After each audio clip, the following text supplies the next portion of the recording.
Recording in progress. All right. Good evening and welcome, ladies and gentlemen, to tonight's October 25th regular meeting of the Midcoast Community Council. Is everything in order, Jason, for us to begin? Go ahead. Okay, great.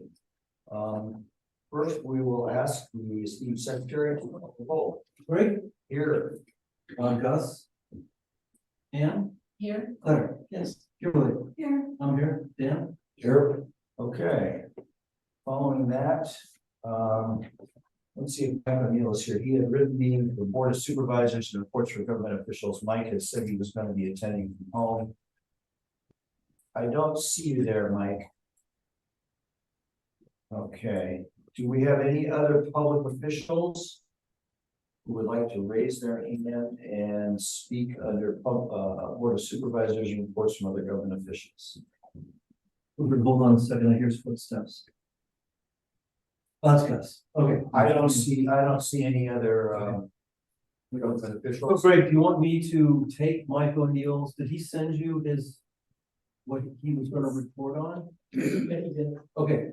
I'll pull it down and put it into the notes. Put it in the minutes. We'll post it on the website. We should probably say that above. Yeah, I think it's a good idea. Let me see if I have his attachment.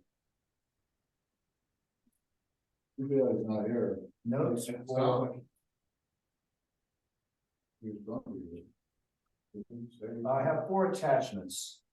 PCT honors, October 26th at 7 p.m. Pacific Coast Television.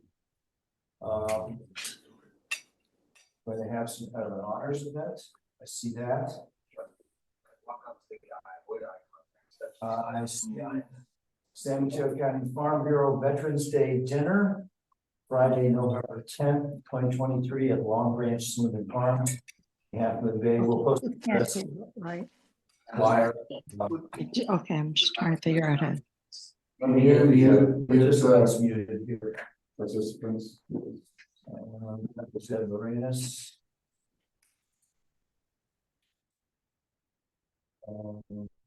I didn't think you did I, Jason, by any accident? No? Okay. What else did Mike have to hand out besides the farm dinner? The Murata Bridge ribbon cutting. Remember the Murata Bridge from a few years ago? It was officially announced to have a ribbon cutting on November 3rd at 1:30 p.m. It says 2 Murata roads right next to the bridge. Again, we'll post all these documents to the MCC website. And then he has notes here, which I will summarize. Education enforcement removes guns from people under restraining orders.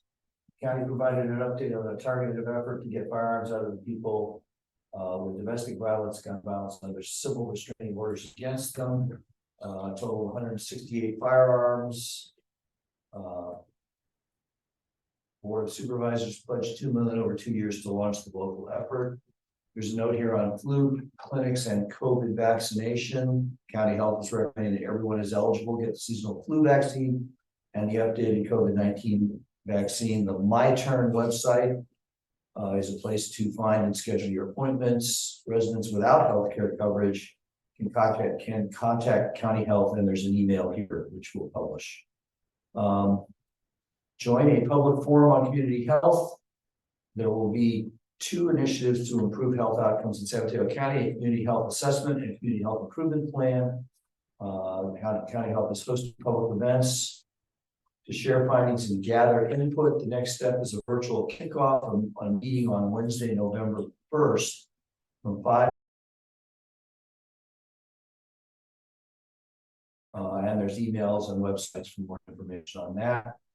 There's an art showcase for disabilities awareness at 400 County Center in Redwood City.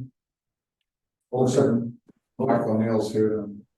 Mike, you here? We're reading your stuff. Song. I'm right here. Okay, well, I was reading your stuff. I've gone through the other flyers. I was reading the long type document. I got down to visit art showcase for disabilities awareness month. If you want to finish, you can, or if you want me to. Oh, I'll finish. Okay. So the Caldwell Gallery on the main floor has a show open free to the public Mondays through Fridays from 8 a.m. to 5 p.m. in 400 County Center, River City. And of course, Mike, we're going to post all this for you. Members are being sought for a Commission on Disabilities. New members are needed to advise the Board of Supervisors. We already announced the Murata Bridge ribbon cutting and the Veterans Dinner. So I think we've covered everything you had in writing. Mike, do you have stuff to add beyond the written? I was just gonna add, is I was told today that the Murata Bridge will be open on Friday. So this weekend it would be available to, you know, traverse, I guess is the word you want to use. Okay, that's great. Do we have any questions for County Liaison Mike O'Neill? Sid Young, you have your hand up. Is that for Mike or is that a public comment? It's for Mike, because I missed it yesterday, but the Board of Supervisors held a special meeting on their off Tuesday regarding the fix in San Mateo. And I couldn't attend, so I wondered if he give us a rundown. I know Michelle was on it, but I was unable to attend, and I wondered, you know, if they decided to go through. That's the group that wants the subpoena power and oversight for the sheriff's department. Do you know anything, Mike?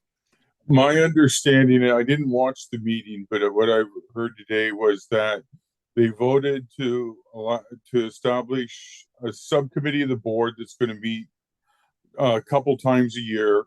They are going to be looking for some, I don't know what they're called, commissioners, board members, whatever, to sit on the board, but that the Board of Supervisors reserved the power of subpoena for them alone, that the new entity is not going to have subpoena power.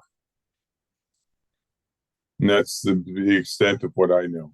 And is the new entity the Citizen Oversight Committee? Yes. Board of Yes. Supervisors going to use those people that they seem pretty dedicated. I wondered if, you know, they'll use them or if they're going to handpick their own people. No, they're going to have, don't hold me to this. This is what I got today was 9 members, 5 will be appointed by the Board of Supervisors and 4 to be appointed by someone yet to be determined. I mean, basically what they did yesterday was sign off on the concept and gave the general, you know, kind of built the bones, and now it's going to be fleshed out. Okay, thank you. Uh-huh. All right. So you said when they will not have subpoena power, or they will? The Board of Supervisors reserves subpoena power for itself. So this oversight board will not have that subpoena power. There's state legislation on this, by the way, but that's another issue. Yeah, they kind of modeled it after Santa Clara County. Claire, you have a question? Just want to make sure that despite the fact that the bridge being open this Friday, the ribbon cutting is still as scheduled? Yes, still, I think it's November 3rd at 1:30. Yes, it's still And, scheduled. And the bridge is supposed to be open this Friday. Okay. I'm expecting free food. It's Okay. cookies and punch, I think. All right. But I think this rumor has it they're going to be chocolate chip. Okay, we're gonna move on as fast as we can. We have a very long meeting tonight. Public comment on items not on the agenda. I don't see hands. Don't see the council. All right, consent agenda, and we have 2 minutes on the file, September 27th and October 11th. Have our minutes auditors satisfied themselves as to the, you know? I'm going to pull one of them. I can't remember which one. Maybe pull them both. Okay. No. You want to pull October 11th, September 27th, unless there's something specific that you. Well, there is, but if I talk about it, then Okay, then pull them both. Okay, so we have to pull both of them. They're gonna ask for those to be pulled for later discussion. Okay. So then we are ready. Oh, Len Erickson has a public comment to make. I remember that. Go ahead, Len. Thank you. So this is basically, today I was in touch with 3 different groups within Caltrans.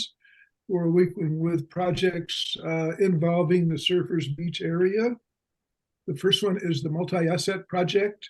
It has gone through the initial documents for getting a coastal development permit, and they're prepared to submit that to the county at the end of this week. That will be basically a permit to go ahead with their proposals for work on the multi-asset project from south of Half Moon Bay up to the Moss Beach border. Probably the most interesting part of that overall is it calls for Class 2 bicycle lanes. And Class 2 bicycle lanes basically conflict with having parking on the shoulders. Okay. The second was the looking at the long-term prospects or what will go forward at Surfers Beach with respect to the armoring and coastal erosion there.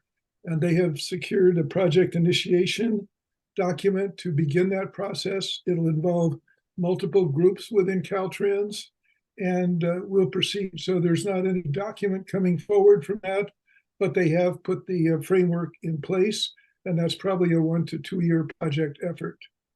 And finally, on maintenance, the maintenance group that's looked at the damage at Surfers Beach onto the armoring and the coastal trail is moving forward with a maintenance project.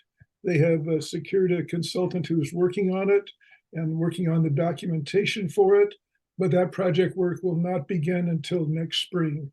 That is, it will not be doing work until after the current or the future winter season with its storms is finished. So that's the 3 different projects at work in the Surfers Beach area. All right. Len, did they determine what was the cause of the problem at that area where the trail is gone by what, 50%? Did they determine what caused it? Well, so I basically, in this portion, I'm just conveying the information I got from Caltrans. I told Greg, if you want discussion, I can join the council activities section toward the end of the meeting. Okay, I think that's appropriate. It's a public comment. All right, Sid, did you have a public comment? No, I have a question for Len. I just wanted to know, I think I heard you say that the bicycle trail is going to be on, well, you didn't say. We're going to cover this under council activity. So Len will be available then. That's what we just said. Okay. All right. So we did it out of order, unfortunately. We did the consent agenda before public comment. I'm good at this. Okay, so now it's time for Kimberly Williams and the California State Parks agenda item. Oh, Fran, you had a public comment? Sorry. Yeah, I had a question for Len. We're going to do questions for Len under council member activity. Oh, okay. Thank you. Okay, Kimberly. Thank you. As you recall, I think it was on September 27th, Greg and I gave a PowerPoint presentation that was a brief introduction to the issues on Montero Mountain. And this is a follow-up to that. Tonight we have 2 guests from California State Parks. We have Linda Hitchcock, who's the Senior Park and Recreation Specialist, who was present for much of the work on the access road. And Tim Highland, who's the Natural Resources Program Manager, and dealt with the, I guess, plants management and inventory and the ecological resources.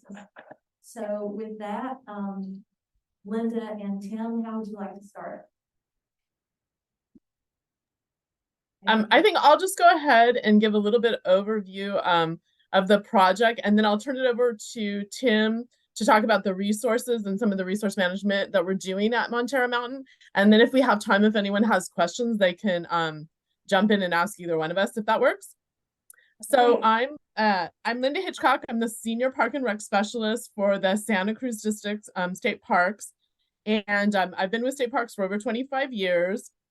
My position is primarily the real property and land manager, and as well as the CEQA coordinator.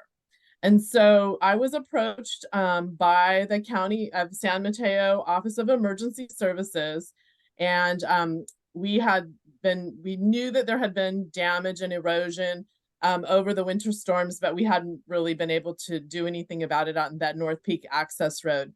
And the reason it became such an emergency situation and the County Office of Emergency Services got involved was when they lose power up at the towers, and the tower sites are not on state park property. They are privately owned by private land. American Tower is the one that you're most familiar with. Also, SFPUC has tower up there, and then PG&E has lines up there. When they lose electrical power, like PG&E would lose electrical power, they have to put propane in the generators to be able to use those communication towers. And the communication towers serve 15 different cities and counties and agencies, including fire, police, medical. So they're very, very important to the County of San Mateo. And that's how I got involved in this. They approached me and they said that they, and it was an emergency, they needed to have the road work done so they could be able to get the propane trucks up to the top of the mountain. And the other road on the other side of the mountain, which is owned by the SFPUC, it had gone out. It was very badly damaged at this point when they contacted me. So our road was the best road of the two, and our road was really the only way that they could get up there. So we worked with the County of San Mateo, the National Park Service.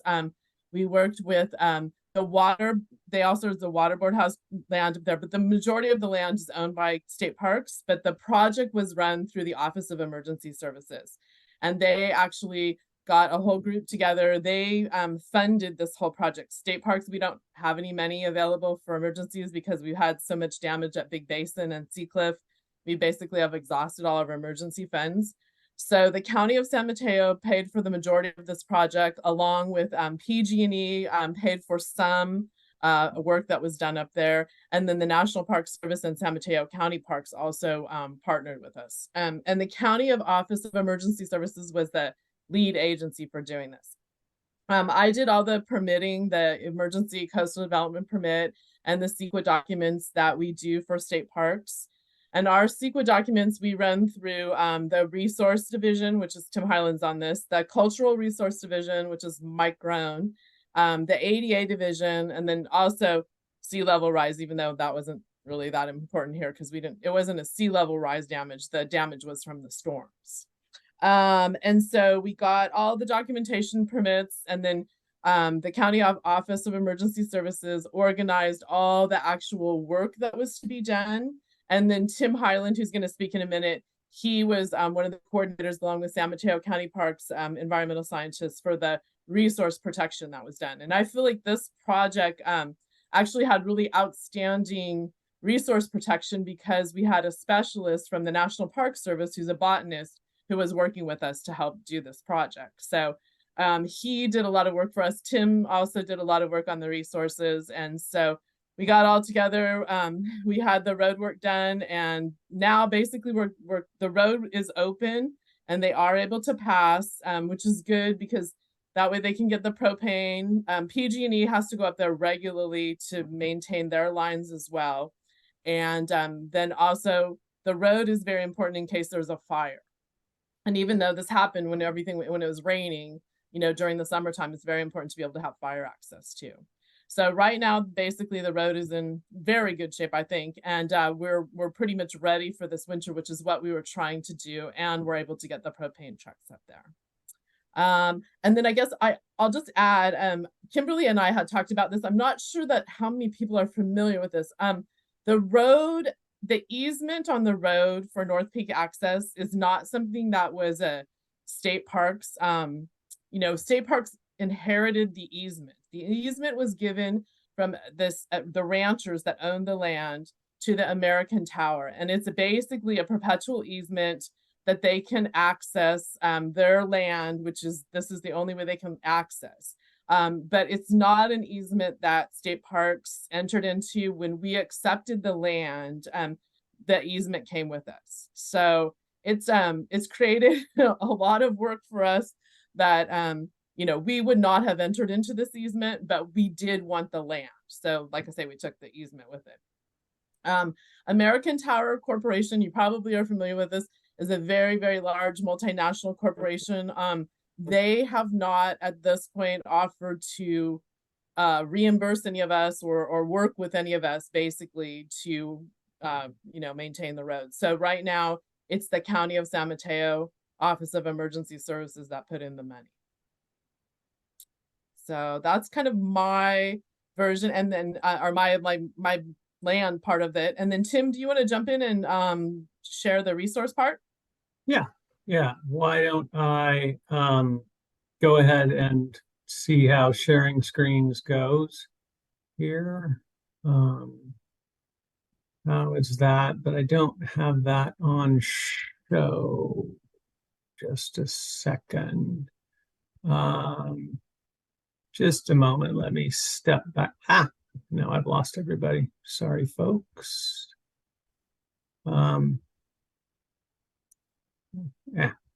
Okay, well, I'm gonna share my screen and then I will. Starting.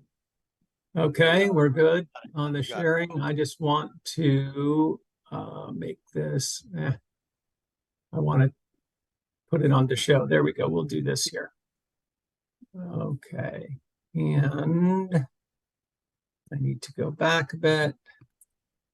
Let's see.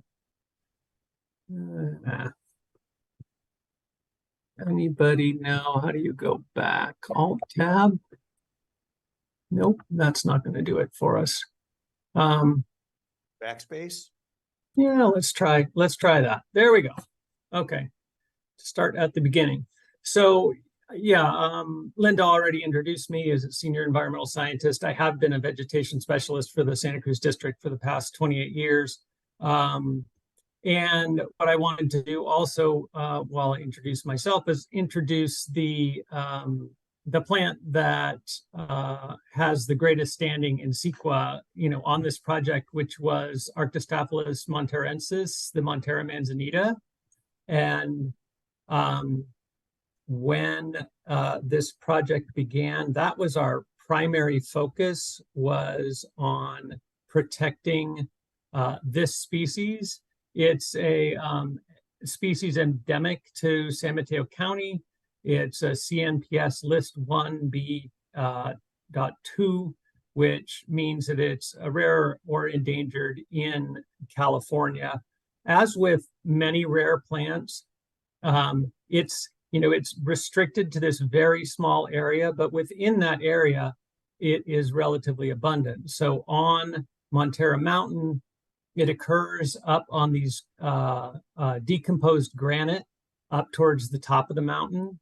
And our focus when we were working with the crews that were opening up this road and doing the road work was to limit the impact to this plant. You can see here on the left of this photo, there's a Montera manzanita. There's also a relatively narrow strip, about 8 feet wide, that was masticated. But you can see there's a couple of hand pruning cuts that were made on the manzanita, so that we weren't using the masticator. Anytime we encountered this species, we actually went in and hand pruned them. These pictures are from yesterday. I was up there and taking a look at it.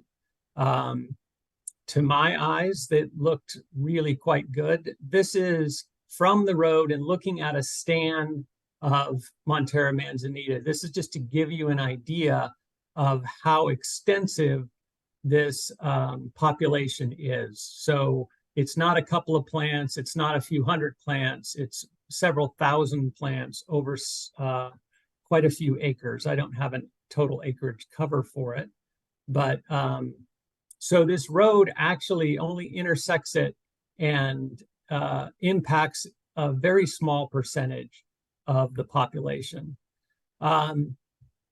Because I was up there and things looked pretty good, and I took a whole bunch of pictures of things looking really, really good, I thought you might want to see the thing that, to my mind, looked the worst.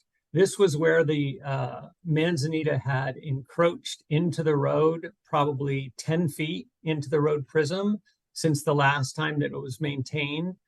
And we went ahead and did this hand pruning, but that's about 50 feet of road edge. And that is the, kind of the worst thing that came out of this from, if we're talking about impact to this manzanita. And none of those individuals was killed. They were pruned. They're all still, vigorous and alive. They've just been cut back to the edge of the road. And as I said, they're part of a very large stand. A couple of things I want to say about this. I've seen a lot of vegetation work on road edges, and this was some of the most sensitive work that I have seen. And also I have seen a lot of fire suppression damage to natural resources. So if a planned effort like this, where we were very carefully working around the sensitive species, can reduce the likelihood of an emergency response up this mountain in the case of a wildfire, then there's the possibility for it to actually reduce the damage to this species. Because when if it's an emergency, what we're going to end up with is a 4-blade wide dozer line, and there's not going to be any masticating, and there's not going to be any working around a manzanita. What we're going to get is that whole ridge, ripped up. So as much as I'd rather the road wasn't there, and I'd rather that the manzanitas weren't pruned, I think that this actually was a really good result given the circumstances. Now I want to stop sharing. There we go. Stop share. So I'm happy to take any questions people have about that. Kimberly, you're in charge. Do we want to take questions from the council first or from the public? Yeah. We'll start with the council. Greg? I think the question I have is about maintaining that road. It's an American Tower easement for their convenience, yet the county has to pay to maintain the road. Is that my understanding? I'm trying to get my arms around this. I'm going to leave that one for Linda. Yeah, so the road agreement, the easement that American Tower has, does not require them to maintain the road. And what has happened is because State Parks does not have the money to maintain this road. We just don't have the financial resources. And so we had not maintained this road for that reason, that we don't have the money to pay for it. And the San Mateo County Office of Emergency Services did pay to maintain the road in this situation because they felt that it was an emergency and that they had to be able to keep those communication towers working. But there is not any type of legal agreement for American Tower to maintain the road. All they have to do, the only legal agreement is that they may use the road in perpetual, which is unfortunate because if the agreement was between California State Parks and the American Tower when it happened, they would have to maintain the road. But the way the easement was written, it was between the ranchers and the American Tower. Can we just go around? Gus, do you have questions? I guess I'm just, I don't know if I have a question so much as an observation, which is the tenor of this presentation of what happened up there is markedly different from the last time we talked about this in tone. So I've never been up on that mountain, so I don't know what it looked like before, and I haven't been up there since. So my only knowledge of it is what we saw the last time we talked about it, and now what we're seeing today. So I'm a little experiencing some whiplash because they're very different perspectives on what happened. And so I guess I'm just eager to see how this conversation unfolds, because I really would like to square the two impressions that I have based on the two things that I've heard. Okay. Yeah. Anne? Claire?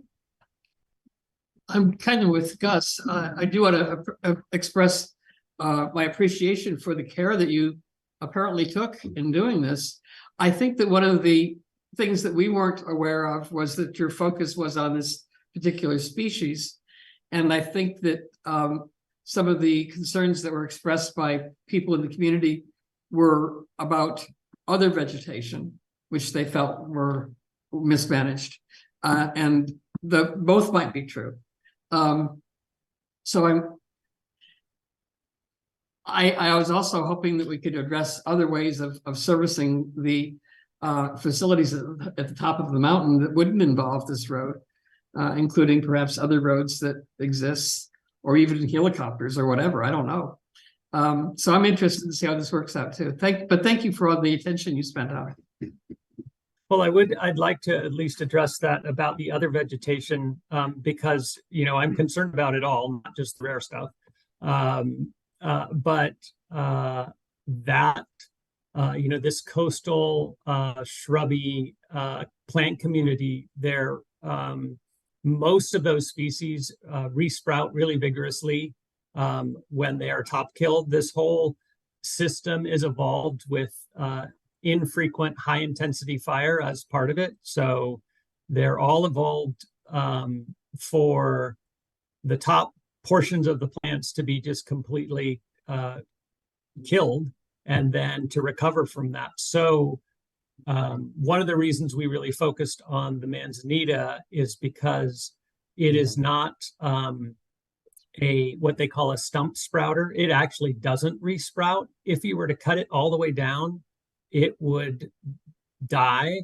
And its strategy, evolutionary strategy, is to, in the intervening years, make lots of seeds that then germinate after, an event like that. And then the whole, process starts over and you get a bunch of young manzanitas. But since we're not having a fire there that would really set the stage for regeneration of that stand, it was important to maintain the individuals, whereas the other vegetation is readily resprouts. And so that's why going ahead and using a masticator on that, you could see probably right after they did it. Well, I know right after they did it, it doesn't look good. Once you've just, mowed that all down, there's a bunch of shattered stems and that sort of thing, but it recovers very rapidly. And because we had a nice wet winter, it actually worked out really well because the plants were very vigorous. That might have been really important for us to know, because I think there was concern that removing some of the species that were masticated would allow invasive species to come in and take over in their place. And you're saying that's not likely to happen? There are some road edge weeds that are there. There's summer mustard that exists. All of those exist. But what I saw when I was up there yesterday is you don't see a significant expansion of any of those road edge weeds. The native community is so tight knit and it's recovering so quickly that it is, I didn't see that happening. Thank you. Okay, Scott? So I have a few questions for you, for Linda.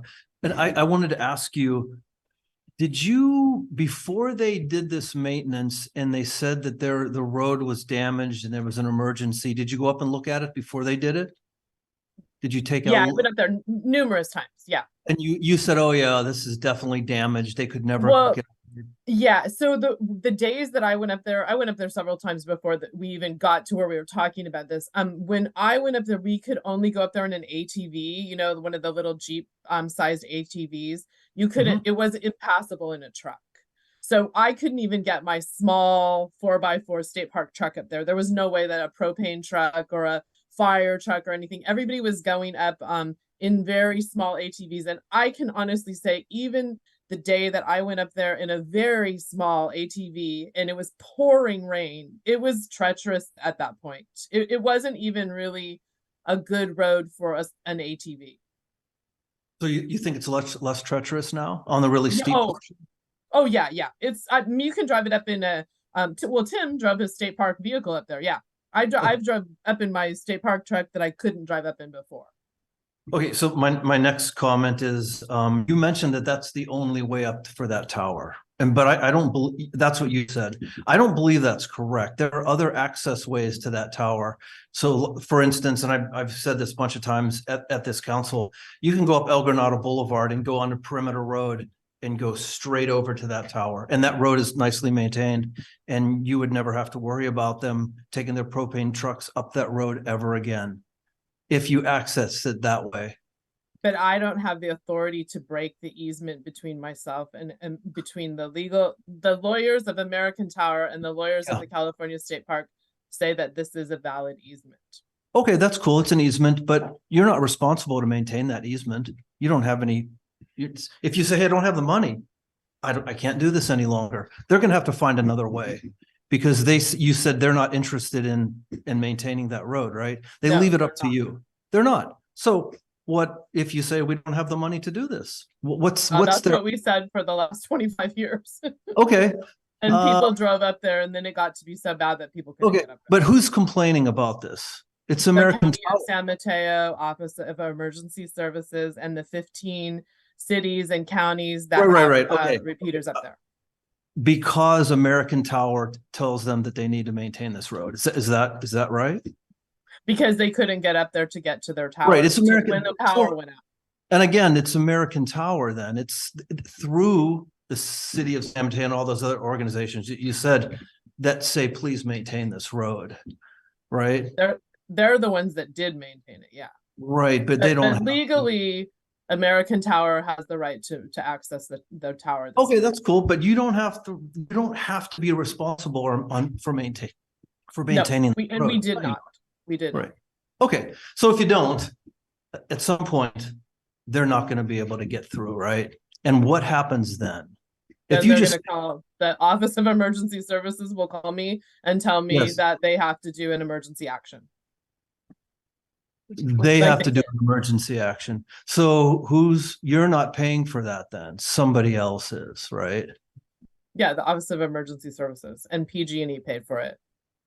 Okay, so I guess primarily it was the San Mateo County Office of Emergency Services. So we're paying for it, all these people in San Mateo County are paying to have that road maintained for American Tower. Is that right? We're doing it. Yeah, you're paying for it so you can access all those radio towers that are at the top of that mountain that they needed to access. Okay. I mean, if the county of San Mateo and the 15 other agencies wanted to move their radio towers to a different location. I'm not saying move it. I'm saying find another way up there. There's other ways.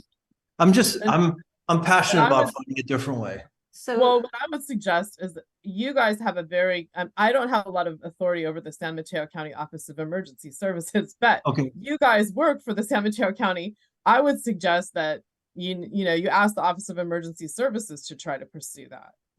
I can't tell the San Mateo County Office of Emergency Services and these 15 other cities and counties. I mean, I can ask them to move their towers. I could ask them to not need to access that, but I don't really, as a state parks representative, can't really tell the city of Burlingame that they have to move their radio tower.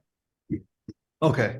And so I also had one other question. I said, so when the easement, did the American Tower pay for this easement? They paid the ranchers, yes. Oh, so they pay the ranchers for the easement. They paid them already. Yes, they did. Okay. The original owners. Okay. Did they owners pay them, or it was a one-time payment? They said, hey, a one-time payment. Okay. But again, we're still paying for the road, even though the ranchers got the sale of it, right? Because those ranches became public. They became part of the park, and it was through a series of events. It was like through Trust for Public Lands, then it went to Caltrans, and then it came to the state park system. Okay. So Trust for Public Lands, I believe, was the one that took the ranch, and I don't have the documentation, but Trust for Public Lands would have got the ranch part that became part of this transaction that eventually became a state park. Okay, thanks. Ian, do you have questions? No, I don't have any questions right now.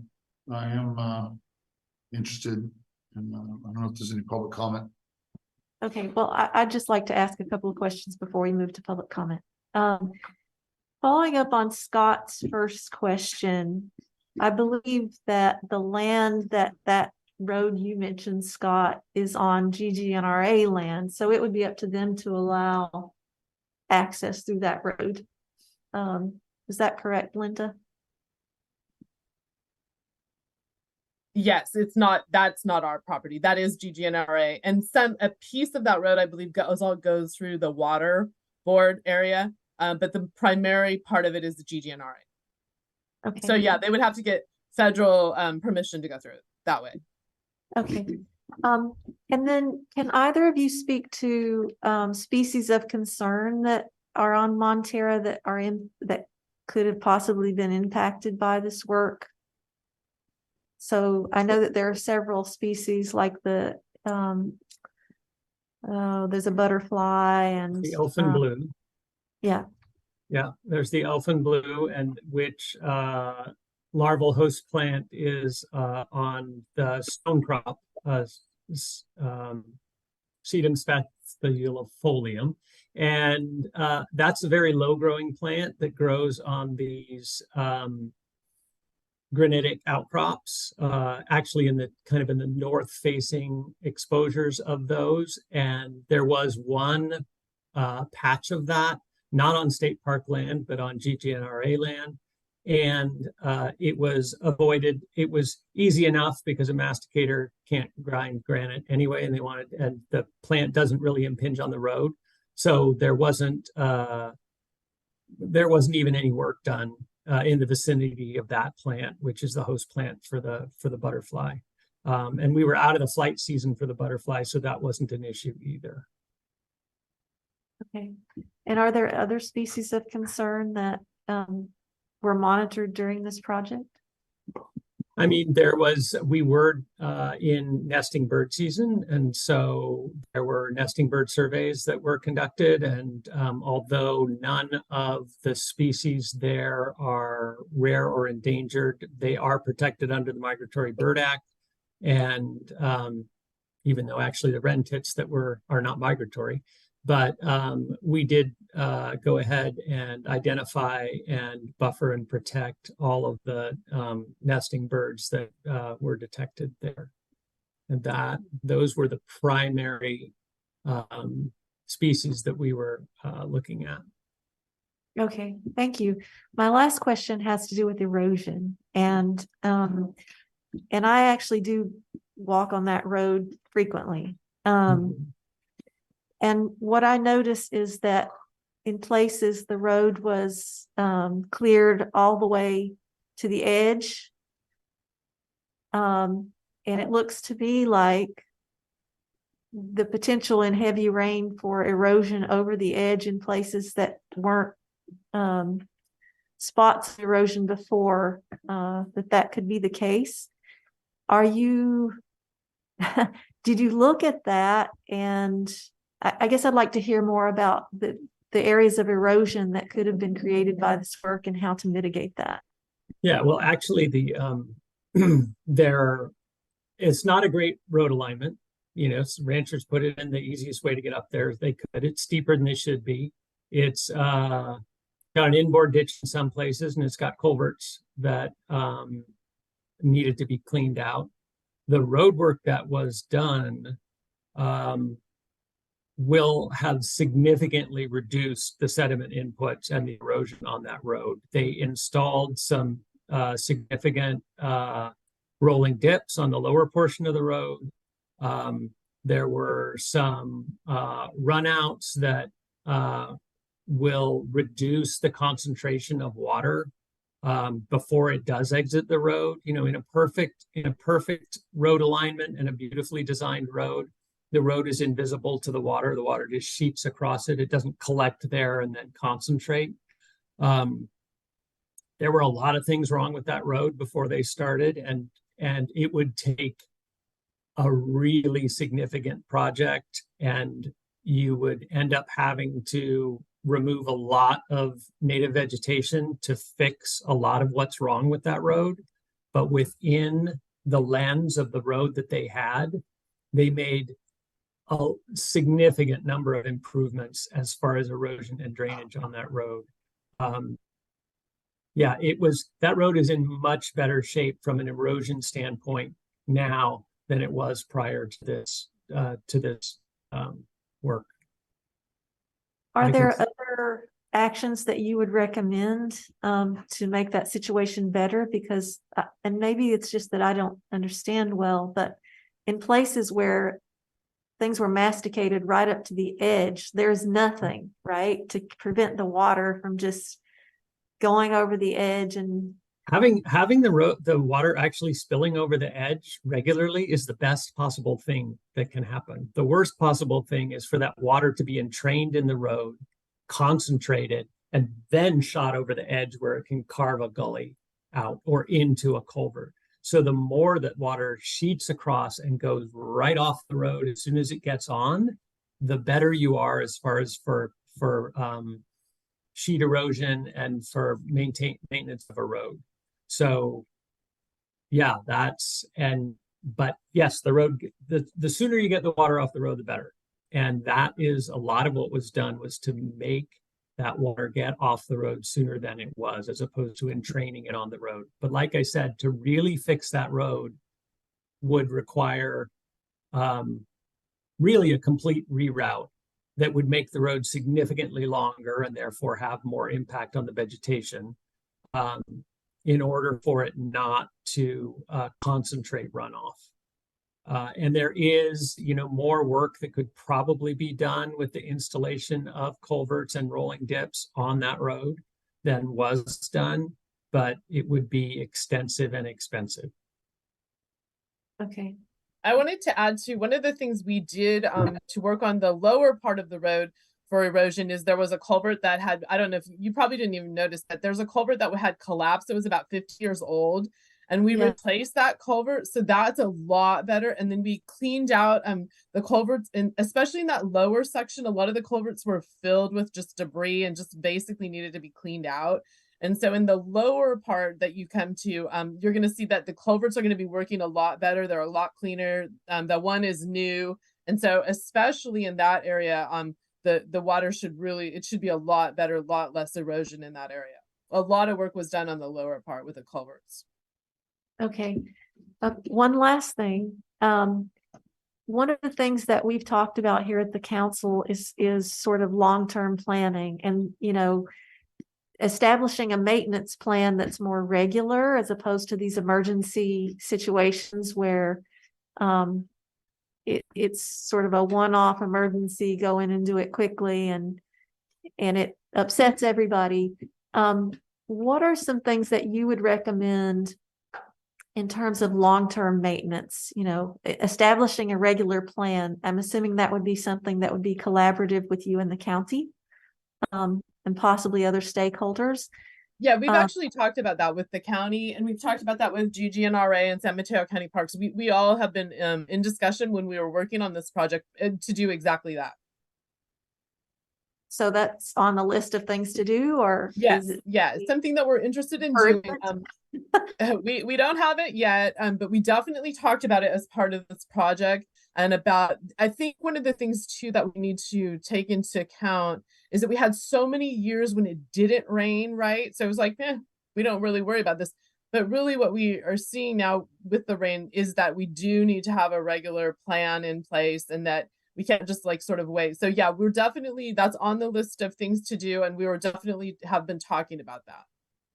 We do not have a plan in place yet, but we were definitely talking about San Mateo County Parks is a little bit further ahead of us in terms of something like that for their piece of the land, but theirs is a very small portion of the road, and it's actually probably one of the better, it's a pretty small, easy piece to maintain, to be honest. And they do have a plan that Hannah, their assistant director, and I have talked about it. Okay, that's encouraging. I'm going to go to public comment now. I see Sid Young has her hand raised. Oh, thank you so much. Linda and I forgot the other fellow's name. Was it Rick?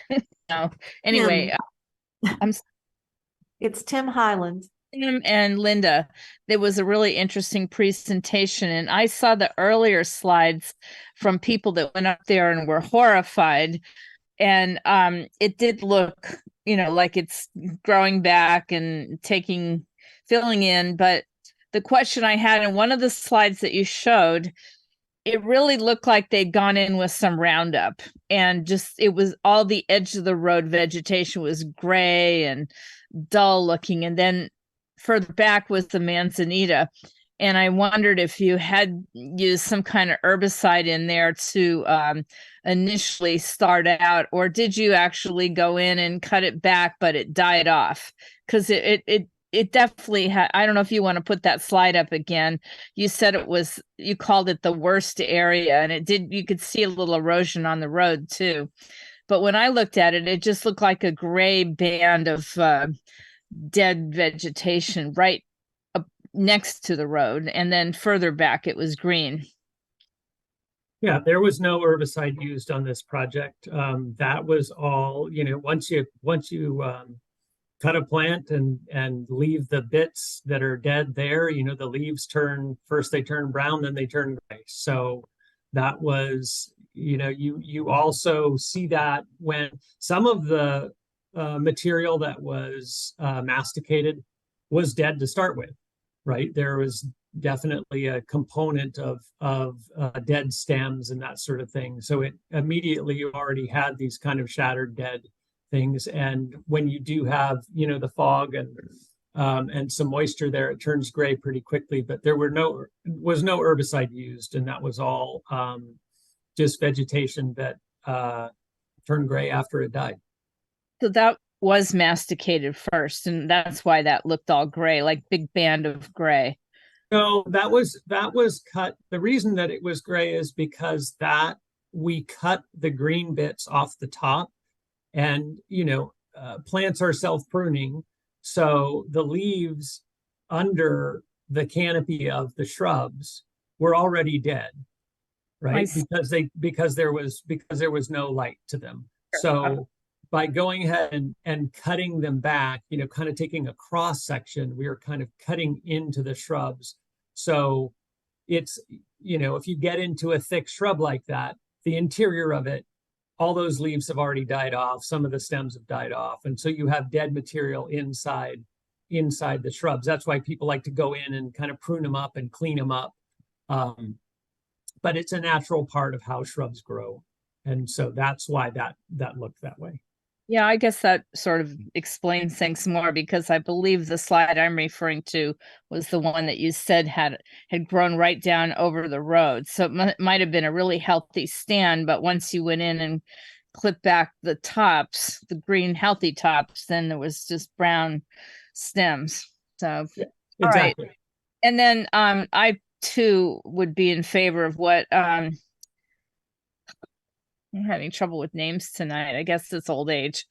The chair mentioned, and she said that would be great to have a continuous maintenance on it. So you don't go in and have to have, if you had continuous maintenance, you wouldn't get all those dead patches and stuff, because you'd be just nipping it back little by little every year to maintain it. Same thing with culverts. If you cleaned them every year before the rainy season, you wouldn't get washouts and blowouts of the damaged facilities. So I would be in favor of seeing them do that. I guess you have limited budgets, but sounds like when somebody calls up and says it's an emergency, they find the money. I would love it if you guys would just maintain it regularly, so the people that do go up there on their bicycles and stuff aren't completely shocked, because it really looked like somebody just went up there with a dozer and didn't care at all. And okay, we're up here, it's going to be a one-time deal, so let's clear as much as we can for these fuel trucks that have to get up here. And that's what it looked like in the very beginning. That's all. Thank you. All right. Anyone else on the Zoom that wants to make a public comment? In the room?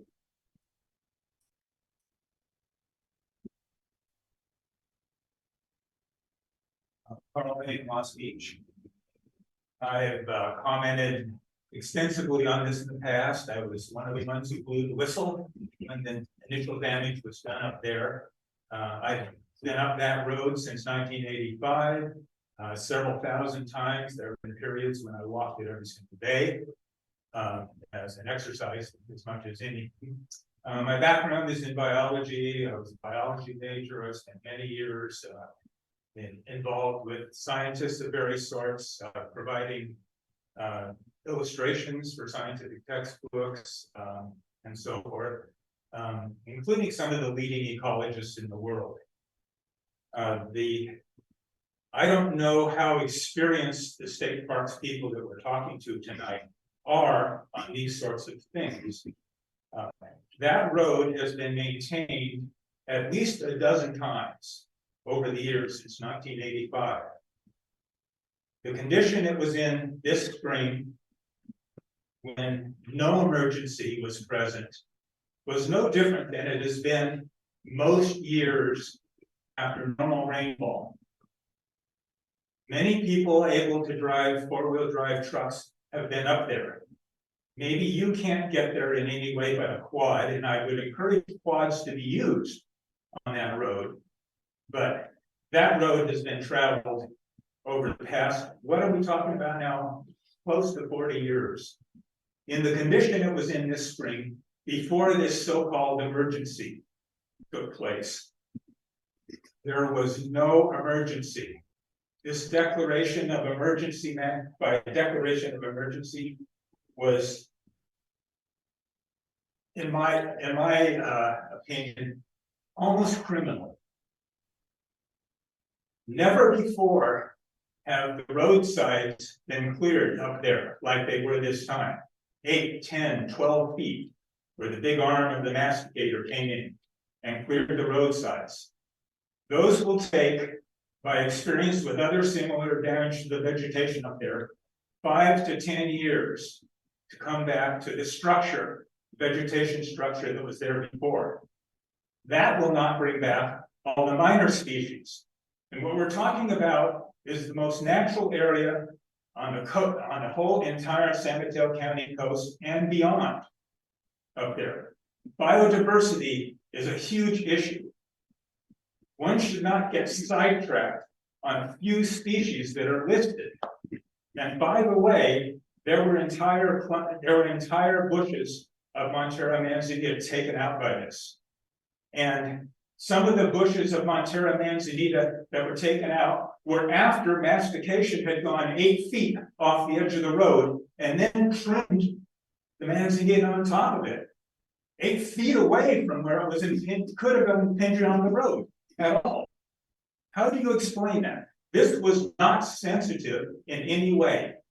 In the past, with state parks, there has been damage up there that was done by Caltrans.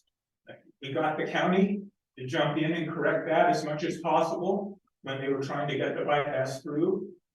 PG&E jumped in with trying pioneer roads to some of the towers up there at different times.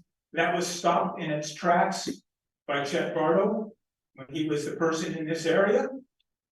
There was a sculptor from San Francisco who liked to build trails all over the place with native vegetation and anywhere else, just as an artistic endeavor or whatever. He was stopped in his tracks up there. And I could go on. Different of the road maintenance projects. And there, like I say, there have been many, and some every bit as extensive and some more extensive than was done this time up there. I can't believe that all of a sudden we're back to where we were on Montera Mountain, trying to defend the natural values up there and having excuses made. It's extremely aggravating. And state parks for a while was very good. Right after we finally stopped the bypass from going through there, state parks became very sensitive. The state park people here, like I say, stopped damage to the edge of that road, damage off from that road in the kind of vegetation that we're concerned about. There are edge effects. I'm sure you know about those. When you cut away the edge of a vegetated area, you allow light and air and so forth to enter into the vegetation beyond that edge. That helps dry out that part of the vegetation It eliminates all the things along the edge, many of the smaller species that are found in this area. That is simply inexcusable. This was the least, this was the greatest amount of damage that's been done on that mountain since 1985, when state parks took over from the Mee Ranch. And it's not going to come back. There is great opportunity for invasive species. And I have been up there a number of days recently, and the more deeply rooted plants are growing back.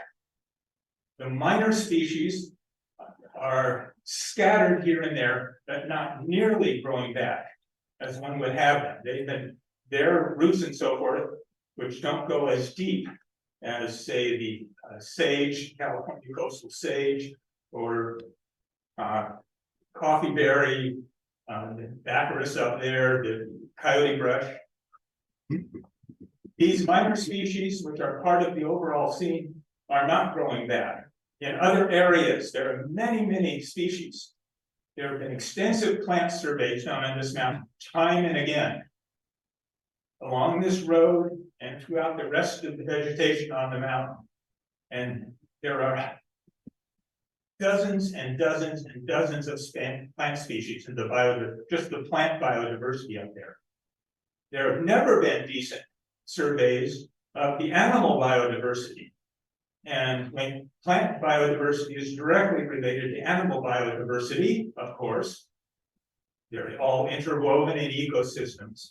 And no attention at all has been paid to the animal diversity that has been lost. And I must admit that outside of butterflies, a few orthoptera, grasshoppers and things like that, I have not even surveyed all over the place, but there are a number of species of ants, you name it, all kinds of things up there that have been affected by this project. There is no excuse for any activity beyond the edge of the 12-foot road up there. No excuse. We've lived with access to that mountaintop for a long time. We've never objected to the clearing of anything impinging on the edges of the road. And I just don't know. As you can see, I'm sort of upset about this entire thing because it doesn't begin to describe the damage that was done and the time it will take to recover. And like I say, I've seen damage in various places on the mountain up there. I'm familiar with most of the plant surveys.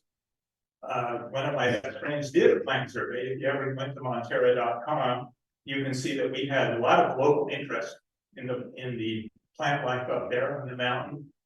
Tony Corelli, the local botanist, has done some of the work up there, and so forth and so on. We had people from the UC Berkeley Botanical Garden when we were fighting the bypass. They did extensive plant surveys up there, and anybody who's dealing with plants up there should look at these past plant surveys, what they describe in terms of plant communities, what they describe in terms of ecosystem effects. These all should go into any activity, preparation for any activity up there. And I might say that this project was actually cooked up over a year before all of this emergency was ginned up all of a sudden. And in that, there was a plant survey, and a pretty good one. And it points out some of these things, but it doesn't talk about going beyond the edge of the 12-foot road. It only talks about clearing to the edge of the road, anything impinging on the road, and clearing overhead. By the way, the trees up there are all non-native, at least the pines and cypresses and eucalyptus. Nobody cares about those. We'd be better off without them. I'm of the opinion that right now we need to have a professional independent botanist look at all of the areas that were masticated. And by the way, never before was a masticator ever used on any of the many road maintenance projects up there. We need to have a botanist look at those areas, discuss what the best ways to possibly try to restore those areas. it may well be that the best thing that can be done for those areas is to allow what there is there to grow back as naturally as possible and to keep out the invasive species. And the invasive species are going to town on some of these masticated areas, as well as the native plants that are growing back. So that's something that's of concern. These invasive species weren't in some of the areas higher up in the marine chaparral where some of the worst damage was done. And I've noticed that there is some mustard, some sow thistle, and so forth growing in some of the areas up there now that wasn't there before. So I hope that this can all result in a very serious look at this road of what constitutes damage in our maritime chaparral, our coastal scrub, northern coastal scrub, what the values are up there for having these kinds of vegetation and the ecosystems that they present, and not get sidetracked on the fact that maybe hand chopping was done on a few manzanitas, or that, that maybe Lupinus eximius will grow back. That's our endemic lupin up there. Some of the other things. I might also mention that this mountain, just with whatever climate change or whatever you want to say, is undergoing part of the insect, what's now being called the insect apocalypse by naturalists. And my game, when I go to a place like I was up in northern Nevada last week and so forth, is to look at butterflies because they're just easy to pay attention to. The butterfly population on Montera Mountain right now is way down from what it was even 5 years ago. And I can name species that I haven't seen for the last 3 or 4 years up there that used to be up there in fair abundance. So this is not something that we can say was successfully conducted. Carl? Yes. Can you wrap I'll up? give up because I could probably go on and on about this. And I'm very frustrated that we seem to be back to the point on protecting the mountain that we were at back in 1985, fighting the Devil Slide bypass. It's like nothing has improved since then. Thank you. Thank you, Carl. Tim and Linda, do you have any thoughts in regard to the issues that Carl raised?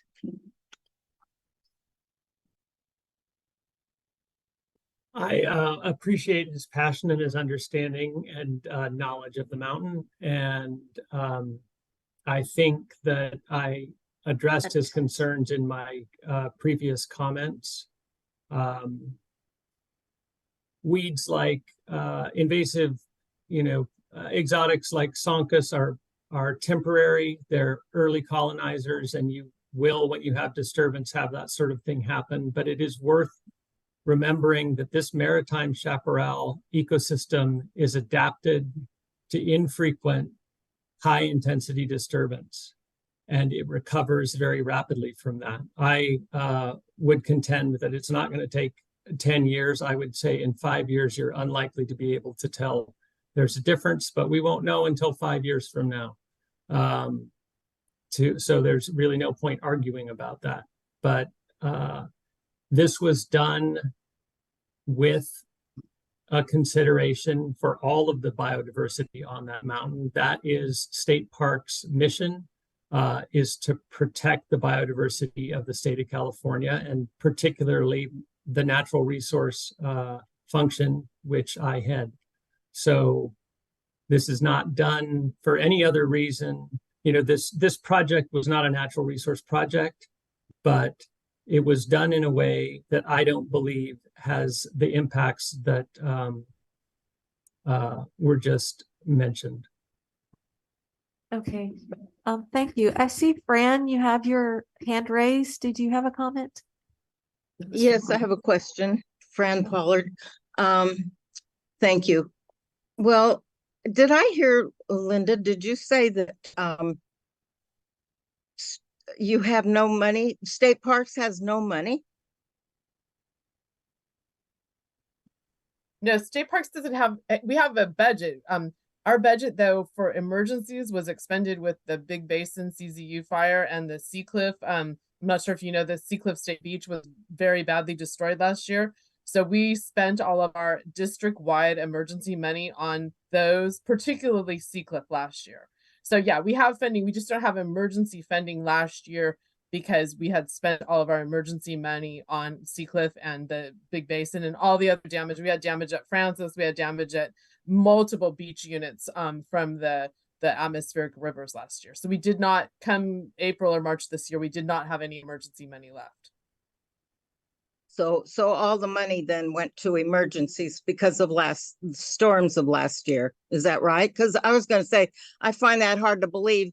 I've heard, we hear all the time that California, if it was a nation, is the sixth, or did I hear lately it's even the fourth richest nation in the world if we were a nation, and there's no money for state parks. So, oh no, we get a set budget. We just only have so much money set aside for emergencies, and we had a lot of emergencies last year that happened before this. So you have enough normally to get along, or do you depend on donations? Both, but we have, we have a set budget, but yeah, we also depend on donations and grants and other things, all sorts of different funding. Yeah, we get funding. You need from a bigger budget. Ask for a bigger budget, because we care about our parks and our beaches here on the coast very much, and they need to be maintained all the time. I agree. Yeah, so you need a bigger budget, and everybody listening that cares tonight, you better send donations, I guess, if we want them to take care of us. Thank you. Thanks. Okay, Greg? I just wanted to cover one issue, which is the width of the road. Is it true that the road is 12 or 15 feet wide and that it was masticated well beyond that? And if so, why was it necessary? No, it wasn't masticated beyond the scope. It was within the prism of the road. The mastication was vegetation that had grown into the road. The road did not get any wider. The vegetation had grown into the road in those places, and that's where it was masticated just to reveal the road. No offense, but I swear we had photographs submitted to us by citizens and in prior meetings. I measured it. I was up there with a tape measure. Yeah, I saw a wide swath beyond the road. I think the plan, what did the plan call for? 20 feet? Yeah. The plan called for on either side, right? So it was some places where they wanted to do it. This was all spelled out in the North Peak Action Plan, and it was spelled out initially in a page called Scope of Work. Right, sure. And the red flag should have gone up with that scope of work. Okay. Was that? Well, I think I certainly missed the implications of the scope of work. But I swear I've seen photos of mastication well beyond what looked like was a road. The permitting was to have the maximum would be to the 8 to 10 feet if needed to the current road. So 8 to 10 feet in addition of the road prism, that the permit allowed grading to 8 to 10 feet. But in most places we did not do that at all. We kept it within the road prism. The areas that you see, a lot of places were really, really overgrown, and so some of what you're going to see is just it is the road prism underneath. Are there any other? I see comments? Jane Praysilver and Claire. Shall I go to Jane and then to Claire? Sure. Jane? You're muted, Jane. Let me unmute Jane. Can I unmute her? You have to unmute yourself. There you go. Carl said something that caught my ear and I didn't want it to get lost. And that is the idea of monitoring the whole animal population that's up there. If we want to monitor the health of an ecology, we kind of need to know what the animal population is and how the plants support that. So that's an idea I would like to see pursued either through some kind of grant money, or I know, I was surprised to learn that bird populations are monitored by hobbyists. So if there is absolutely zero money, perhaps we can actually ask the community that hikes up there to start monitoring what they're seeing in the insects and animal population. Anyway, I just didn't want that idea to get lost because I thought it was a good one. Thanks. Thank you, Jane. Claire? I just wanted to thank the two of you from State Parks for coming tonight. We don't get a lot of interaction with State Parks, and we're actually very grateful that you came.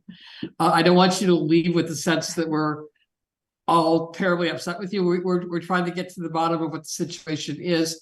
And it does sound as though if we do need to talk more about some of these issues, it's really not with State Parks. It's probably with San Mateo County and some other agencies as well. So I just want to express my appreciation for you coming and talking with us about this tonight. Thank you. Does anyone else have any questions or comments? Sid, is your hand raised again? Could someone define what they mean by road prism? Is it like if it was a paved road, is that the paved surface and the skirt of the road is like the, what do you call it? The ditch on either side? Yeah, that's exactly yeah, exactly what you described. The road prism is the paved part where you would see the black asphalt. Yeah. Okay. Anyone else? I'd like to wrap this up. But I do have one last question for you, Linda and Tim, and I want to reiterate what Claire said, that I'm very grateful that you came tonight, and we really appreciate hearing from you and all the information that you provided. It's very helpful. And I hope that we can continue sort of a dialogue and keep in touch on matters related to Montara, and mine your expertise. My last question to you is, in the best of all possible circumstances, what are your what are the things that you would recommend or would like to have in the best of all possible worlds to conserve the park? Like what are the needs that the MCC might need to be aware of that we could help support to improve conservation of the park? Well, I'll jump in with that. If you could get another way for them to get to the American Tower property without going up that road, that would be the best. I mean, I've tried, but I have not been successful. But yeah, to me, I mean, that's not, I'm not sure if that's possible. We definitely have our lawyers looking into it. So far have not gotten anywhere, but that would be I think from a land use standpoint, I would love nothing better than not to have this easement and have the land use there. But we legally have not been able to do that. But if there is another route, like you suggested, perhaps there is another route. It just takes the pressure of the county or the pressure of all these cities to get the other route opened. Okay. And I completely agree with Linda. I mean, roads have impacts. They have unavoidable impacts if you're going to maintain them. And the fewer roads we have in our parks, the better as far as for the ecology of the park. Well, that's great. Dan? One quick question. Sure. Sorry, thank you. I'm not sure of for Tim or Linda, but in regards to the damage and the invasive species that could root and spread beyond.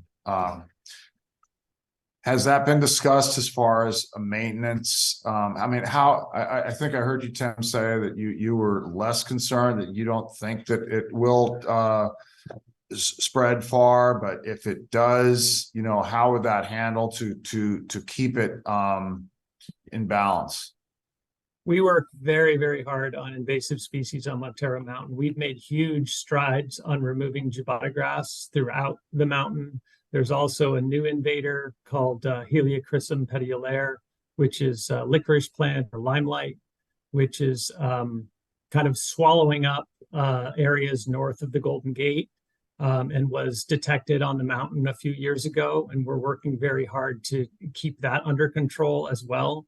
So we have an ongoing invasive exotic species control program throughout the district. And Montara Mountain, because it is such a sensitive and really unique ecosystem, is very high on our priority list. And so we have thrown quite a bit of person power and part of our budget to work on the most invasive species on the mountain. Sounds like you're on. No, okay, and including any areas alongside the road, this would also be included that you would manage. Absolutely. Okay. Thank you. All right. With that, actually, I thought of one more thing. When I dug into this, I noticed that there was a citizens group in the past that actually worked with parks to, do some work on trails and things on the mountain or invasive species work. And I haven't seen that in a long time. And I wondered if this is an opportunity to look at what sorts of, organizations could be partners in doing this, and also to raise educational awareness of the park. It's always a possibility. It's always, we're constantly looking for partners because we do have a limited budget. And so we work really hard to partner with the Native Plant Society. We got a grant from the local weed management area to do a bunch of work on Montara Mountain. So we're always looking for those partnerships. Okay, so maybe I can talk with you guys offline about that at another time. Thank you again, and I'm going to turn this back over to Greg. So you're closing public comment? I'm closing public comments. Okay. So I guess the question is, what next? Kimberly, you have a draft letter that I can put on the screen? So we do have a draft letter, and I'm sort of rethinking parts of that letter based on this. That maybe we want to change some parts of this letter to reflect the conversation tonight. I'd like to hear from all of you about what you think about that. Why don't we return to it at a later date? Yeah. Well, we might as well discuss what we would return to in terms of framing thoughts. Certainly the idea of getting another access road would be something we want the letter to talk about, right? Yeah. I still am confused about the outrage that I received from a half a dozen experienced climbers and people who've been up there. I mean, I must have forwarded you an 80-page composite email, Kimberly, when we started this. People like Carl, longstanding observers claiming that the road was widened. The mastication was beyond what Linda calls the road prism. And I know I've seen photos that made it look like that, so I'm a little bit confused about the facts and evidence there. And then you also mentioned in the letter concerns about erosion, but Tim made a good point. You do want the stuff sheeting off. So maybe we're to believe them that erosion is no worse than it was. I don't know.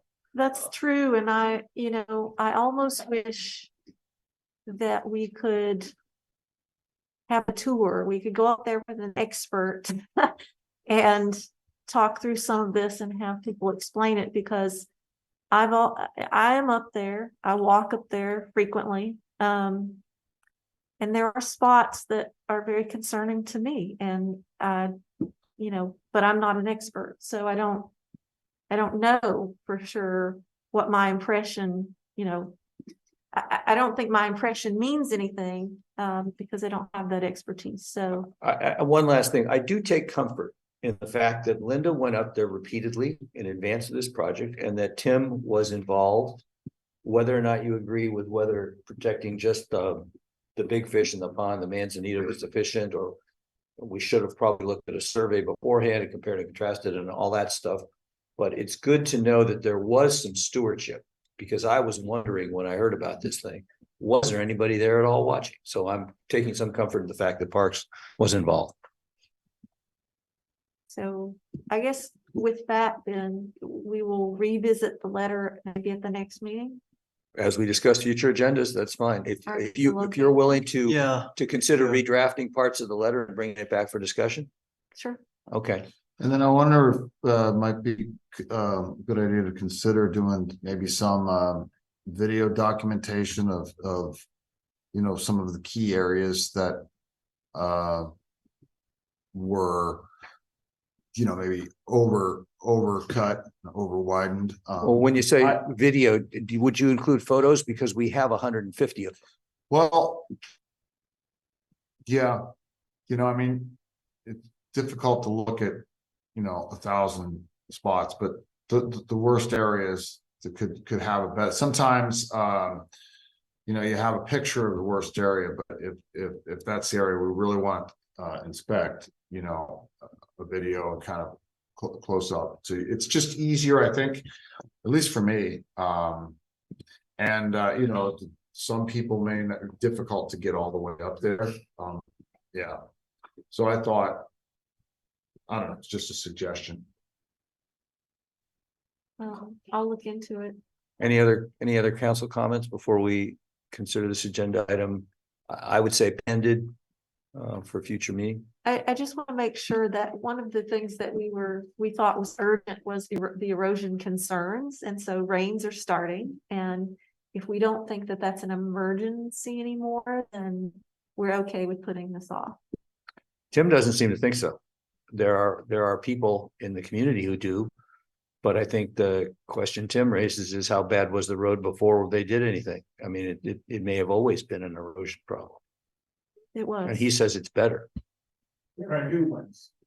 They're new ones. There are newly created opportunities for erosion. I don't think we're And gonna, what he described as a road that's much better, in much better shape, is not true. They blade the surface, push the loose stuff into the eroded gullies, attempt to compact it by running heavy equipment, sometimes a steamroller, sometimes just their tracked vehicles. It lasts about 1 or 2 good rainstorms, and it's gone again. And that's what they did. I don't think we're gonna lose too much time by bringing this to the next meeting. It's November 8th. In the meantime, I hate to be interjecting into a meeting. But in the meantime, if anybody wants to go up there with me, I'm not doing anything most days. Now, I will be happy to point out facts that exist on the ground up there to anybody who wants to see them, anything that I've talked about. So that remains open.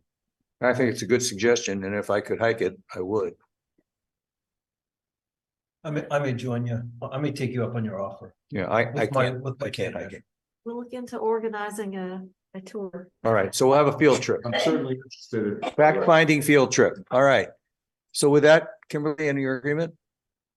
I'm in agreement. All right, we'll close the agenda item for further research and future discussion. Now, our next agenda topic, let me stop my share. Our next agenda topic is Melinda McNaughton. And she has 3 people with her. The time is now, Melinda, you're on top of things. Did I already make you co-host without even realizing it? Yeah, you did. I'm good. Okay. All right, who else do you need to be co-hosts, Melinda?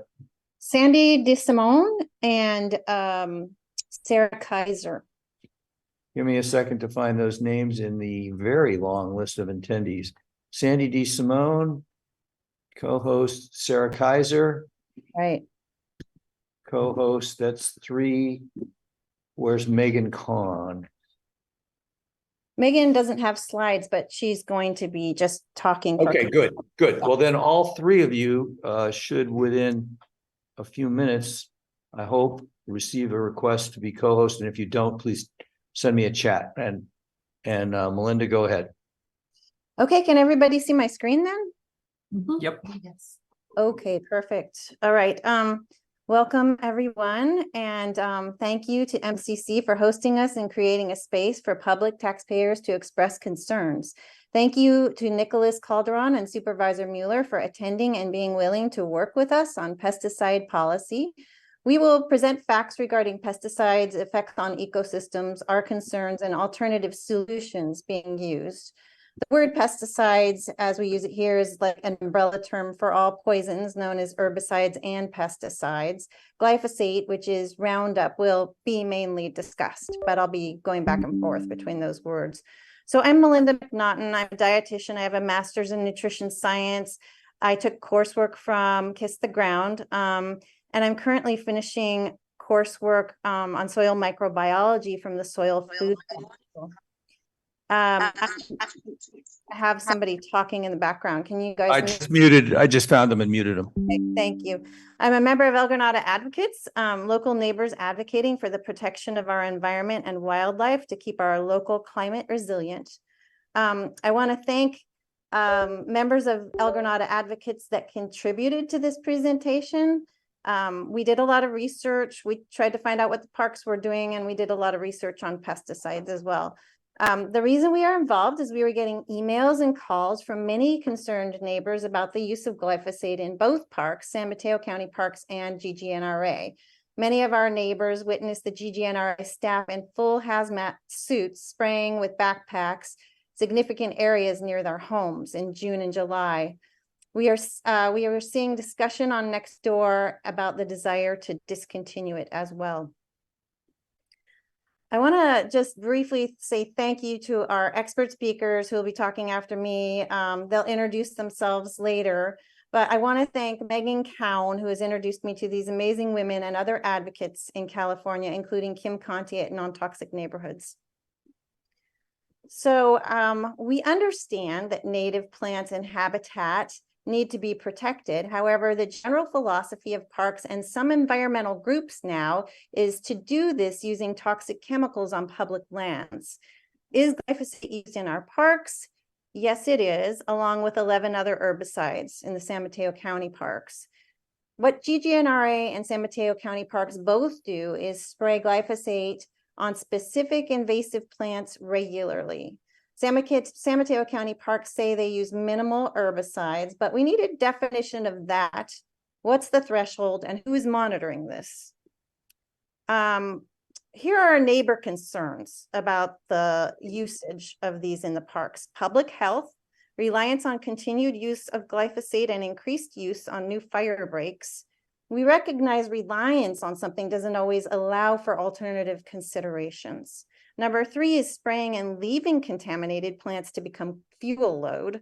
Why don't we just remove those plants in the first place instead of spraying them? Number 4 is soil degradation, runoff, drift, wells, and watershed contamination.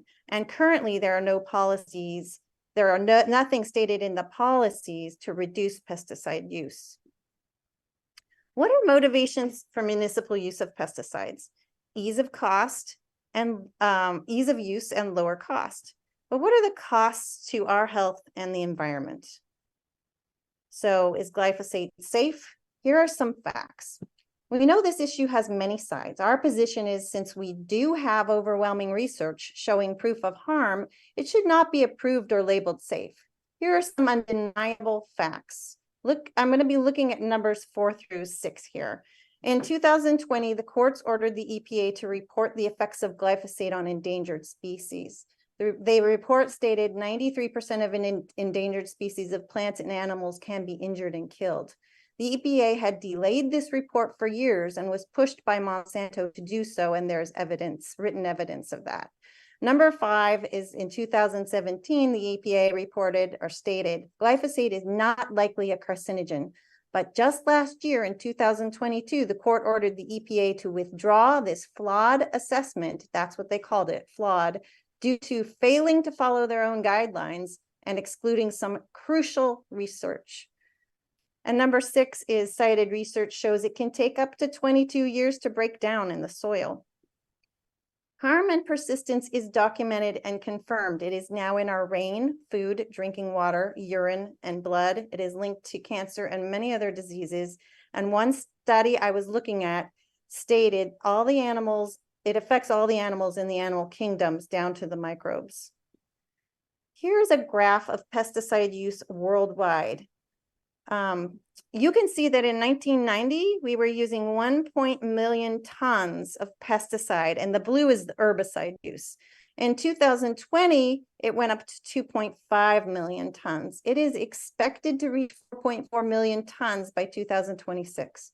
So in a time of species mass extinction and insect apocalypse, according to cited research, and one of the guests on the meeting tonight, we would think we would be reducing chemicals on the land, but it is increasing. Where do we begin to start reducing? We propose on our taxpayer public lands. How does glyphosate affect climate resilience? It is important to remember healthy plants are part of a much more complex healthy food chain in the soil, full of many creatures. The soil food web, which includes pollinators, mammals, and it leads to us. So what's new is that we're learning beneficial soil fungi and bacteria are essential for plants to thrive. Pesticides and herbicides kill them and destroy the soil food web. Glyphosate is a non-selective herbicide and can kill native plants. It does not stay in one spot and it can travel in the soil and water. The soil needs healthy microbes just like the human body does. This is the mycorrhizal fungi underground, the network. It's kind of like the internet between plant roots. It connects all the plants and trees at their roots. They share nutrients and info about pests and disease.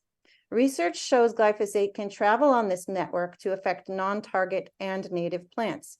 It can get into soil via the plant roots, spray drift, or dripping off target plants. On the right is an example of healthy soil, healthy living soil. Plants cover the surface, which keeps the soil moist and the soil food web alive. This soil can infiltrate massive quantities of water, such as 20 inches in an hour. It also captures greenhouse gases and stores it in the soil. On the left is an example of dead or dying soil. There are no plants on the surface to prevent water evaporation. And as the soil food web dies, greenhouse gases are released. The soil becomes compact, repels water, leading to erosion and flooding. Everything is connected. So this is how soil health affects our climate stability. Plants and trees respire water into the air, and with that comes bacteria that seeds the clouds. Yes, our plants and trees bring rain. This is the small water cycle responsible for 40 to 60% of our local rain. If the soil is dying or dead or drying out, or if we cut down our trees without replacing them, this lack of vegetation reduces or stops local rain cycles, changing our climate and reducing groundwater collection. Reduced groundwater pressure leads to saltwater intrusion from the ocean, which kills off plants. There are a multitude of techniques and alternatives to pesticides already being used to consider, and I'll just name a few here on this slide. Drones for mapping out the land, weed electrification, a few organic herbicides, and a hot steam treatment. There are specific solutions for invasive plants that we have here that have been suggested and used in other areas. For pampas grass, it's digging up the roots, cutting them before the plumes show up, and the goats actually love pampas grass. Eucalyptus stumps. Non-toxic neighborhood recommends organic herbicide for preventing the stumps from growing more shoots. And then others recommend a black tarping with black plastic to smother it, but you have to leave the tarps on for probably about a year. And then another group recommends Epsom salt application. For broom, you can mow it before it goes to seed, pull it after the rains, and plant native seeds and plants. And also goats love it. So for invasive grasses, I had a talk with Craig Dremen, landscaper Woodside at Kite Hill. He has been very successful getting 98% natives to grow on hundreds of acres. And what he does is he mows frequently during the rain season and leaves up to 8 to 15 inches in height of the invasive grasses to allow for natives to thrive while using bone meal and calcium to fertilize native plants and repress invasive grasses. I will name a few of the exemplar municipalities listed here. All of these places have eliminated or significantly reduced almost to zero regarding pesticides. Irvine County uses drones to map out the land, weed electrification, organics only, goats, beneficial insect release, and they stopped using over 100,000 gallons of pesticides with the help, 100,000 gallons a year with the help of non-toxic neighborhoods. They won the 2019 award for integrative pest management from the Department of Pesticide Regulation. And I'm going to go on to another significant one, but you can read the list here. Benicia was interesting because their IPM manager got cancer related to glyphosate and won a lawsuit against Monsanto. After that, their whole practice changed. They were on organics and using mulching and goats only, no toxic pesticides. Woodside's exemplary. Burbank uses a lot of volunteer work that adopt trails. New York City is organics only, thanks to non-toxic neighborhoods, and Menlo Park is herbicide free, thanks to Supervisor Mueller. I want to just point out that on indigenous land, we learned that under government influences, when not under government influences, the indigenous people don't use chemicals on the land. There are grants available and money available to help with alternatives, and the RCD has access to many grants if you look at their annual report on their website. Non-toxic neighborhoods can do trial pilots on site with alternatives and get staff trained, and they have access to grants that can make this happen. Here are a list of our asks, which we presented to Supervisor Mueller, and he and Nicholas are discussing putting it into parks policy and also discussing a potential trial of alternative solutions to pesticides. Thank you for both of you for being open to these ideas. We really appreciate it. Our first ask is more specific and clear notifications posted about pesticide applications, going down to target plant and specific chemical. Transparency, easy to find records, policies and procedures, and accountability. Create an annual report and an oversight committee with public representation. Consider the alternatives that we are sharing and work with local communities and volunteers to restore habitat. We look forward to working with our public officials to prioritize public health and protect our very sensitive biodiverse ecosystems. Together, let's create the most regenerative and sustainable public lands. Thank you. And here is our website, elgranadaadvocates.org, and our email if you want to contact us with any questions. I just want to mention that Sandy DeSimone is going to speak next, and she is a director of research and education and land management at Audubon Star Ranch Sanctuary. It is a 4,000 acre chemical free reserve. And so she is next to speak. Yeah, let's have the speakers finish before we ask questions, okay? Go ahead.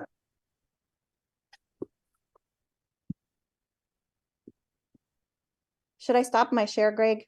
Yeah, you should, so that Sandy can do her sharing. Okay, got it. Okay, here I go.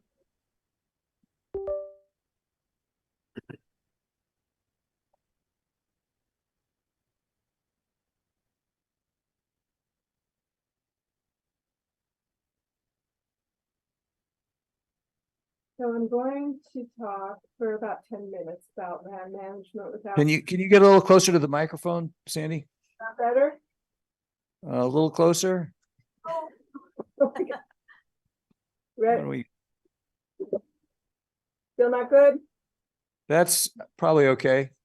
Okay, I have a soft voice too, so that doesn't help. I'll do the best I can, and somebody let me know if you just can't hear me. So I'm going to talk for about 10 minutes about land management without chemicals at Audubon Star Ranch Sanctuary. Audubon Star Ranch is a 4,000 acre preserve in the foothills of the Santa Ana Mountains in southeast Orange County. The ranch protects the unique patchwork or mosaic of habitats typical of lower elevations in Southern California. 2 Mediterranean climate shrubland, chaparral and coastal sage scrub, oak and riparian woodlands, and native grasslands. On Star Ranch, we try to take a research-based, sustainable approach to land management. Since 1997, I've advocated for non-chemical weed control and innovative approaches to restoration. Star Ranch is in southeast Orange County.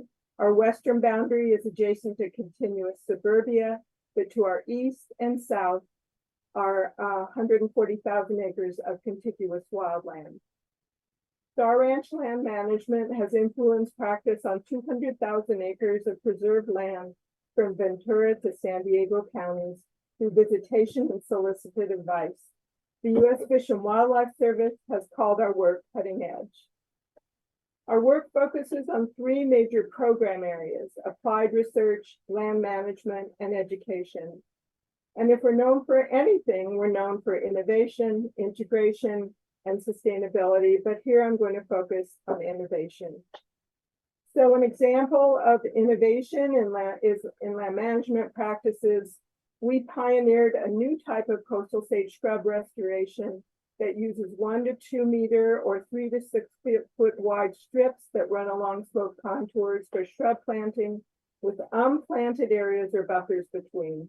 And this method has been adopted by partners in some large Orange County preserves.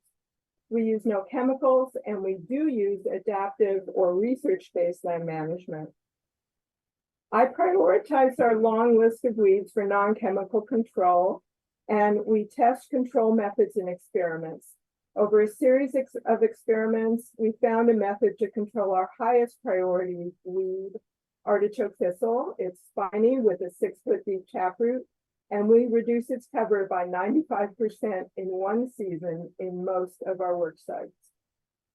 So on screen left, you see an artichoke thistle patch in this 20-acre native grassland site where grasshopper sparrows breed, to show the contrast between before and after non-chemical weed control.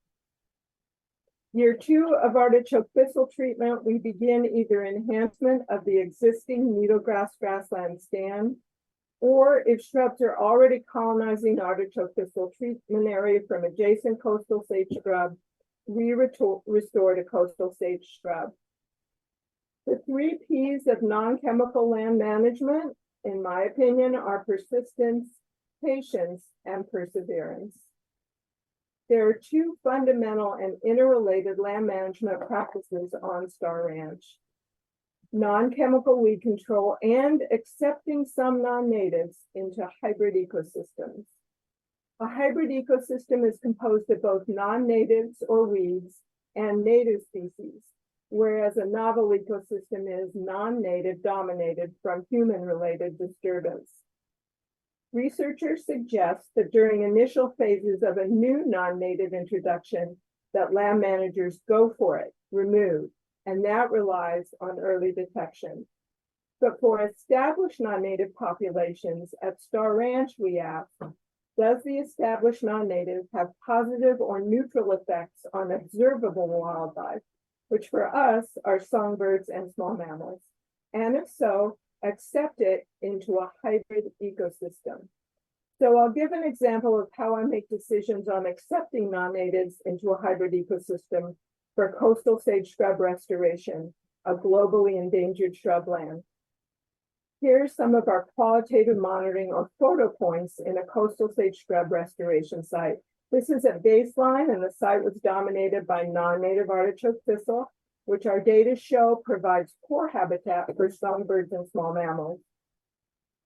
After 1 season of non-chemical treatment, we reduced artichoke thistle cover by 95% in a work site. So this is the same site and at the end of the first season of artichoke thistle control. The second year, we began coastal sage restoration.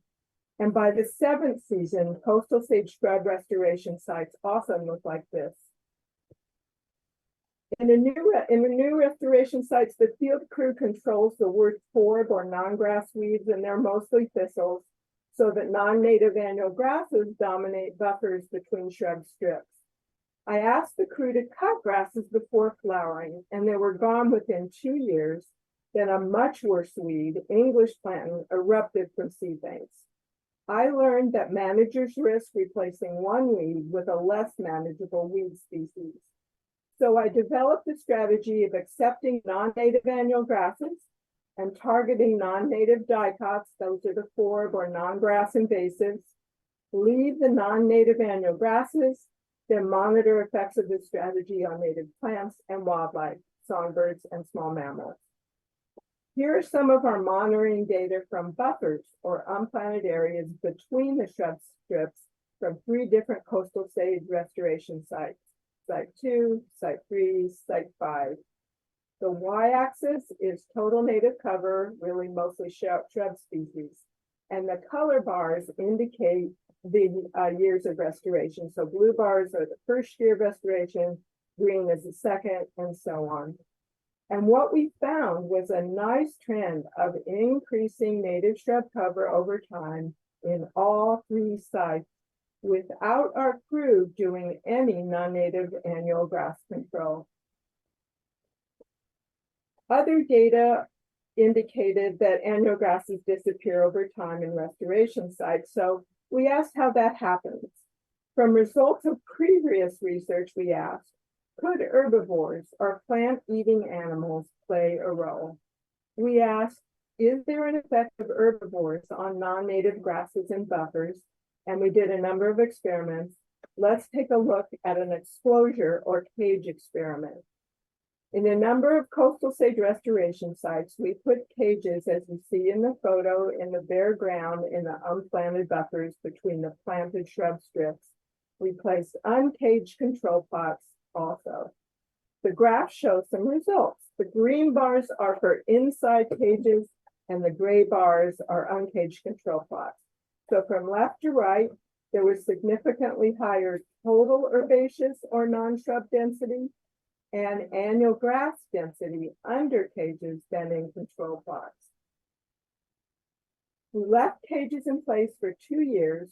Then before removing them, we put motion-triggered cameras in place and found that rabbits took shelter in the shrub strips and came out to eat the yummy green stuff. We placed seeds of 2 different weedy grasses on sandpaper in the bare ground of the buffers, and sure enough, a little native mouse, a Paramiscus species, came out from the shrub shelter to eat the grass seed. Our conclusions for coastal sage scrub restoration: because of neutral effects of non-native annual grasses on wildlife, we accept them. Then the hybrid ecosystem evolves into a native shrub-dominated system over time, and the mechanism or process is herbivory by rodents, birds, and rabbits. So in conclusion, with persistence and diligence, we believe a non-chemical approach to invasive species control can be efficient and effective. Monitoring is ongoing. The hybrid ecosystem concepts have stimulated us to view non-native species through a new lens to reduce our workload while also accomplishing our goal of providing habitat for birds and other wildlife. Thank you. Thank you, Sandy. Do you want to talk about the tarping real quick? Sure. Maybe I'll start sharing. Slide on. Yeah, I did put a slide in. Yeah, well, we had a grant from NRCS to get rid of invasive olive. It's not the autumn olive shrub, it's the tree like olive from which the fruit comes from. So we tested 2 different methods. One of them was tarping stumps, and this is key, with heavy black plastic and with very long margins, which is also key. The margins of the plastic are buried under the soil here. They're secured by a trench. And we leave it in place a long time. That's really important, 2 to 5 years, and we check at the end of each season. We also bought a stump grinder that didn't work that well. So my husband, who's really good with equipment, used our Bobcat cultivator to remove stumps, and that worked really well. Excavator. Thanks so much, Sandy. And this applies to potentially using on eucalyptus stumps. Yes. That's why I brought it up. So thank you very much. Yeah, actually from somebody in the Bay Area who's doing work on eucalyptus. So yeah. Okay. And thank you. I will go ahead then and introduce Sarah. Sarah is the CEO of Wild Oat Hollow, and She is an expert on grazing and fire ecology, holistic healing of the land and the soil. And she's working to develop healthy fire ecosystems and climate resilient communities in the Sonoma area of California. Here she is. Thanks, Sarah. Sorry, I had to unmute my audio and I got distracted. Can everyone see my screens now? Yes. Thank you. Thank you. And thank you all for having me here. My name is Sarah Kaiser with the Holistic Herder in Wild Out Hollow. I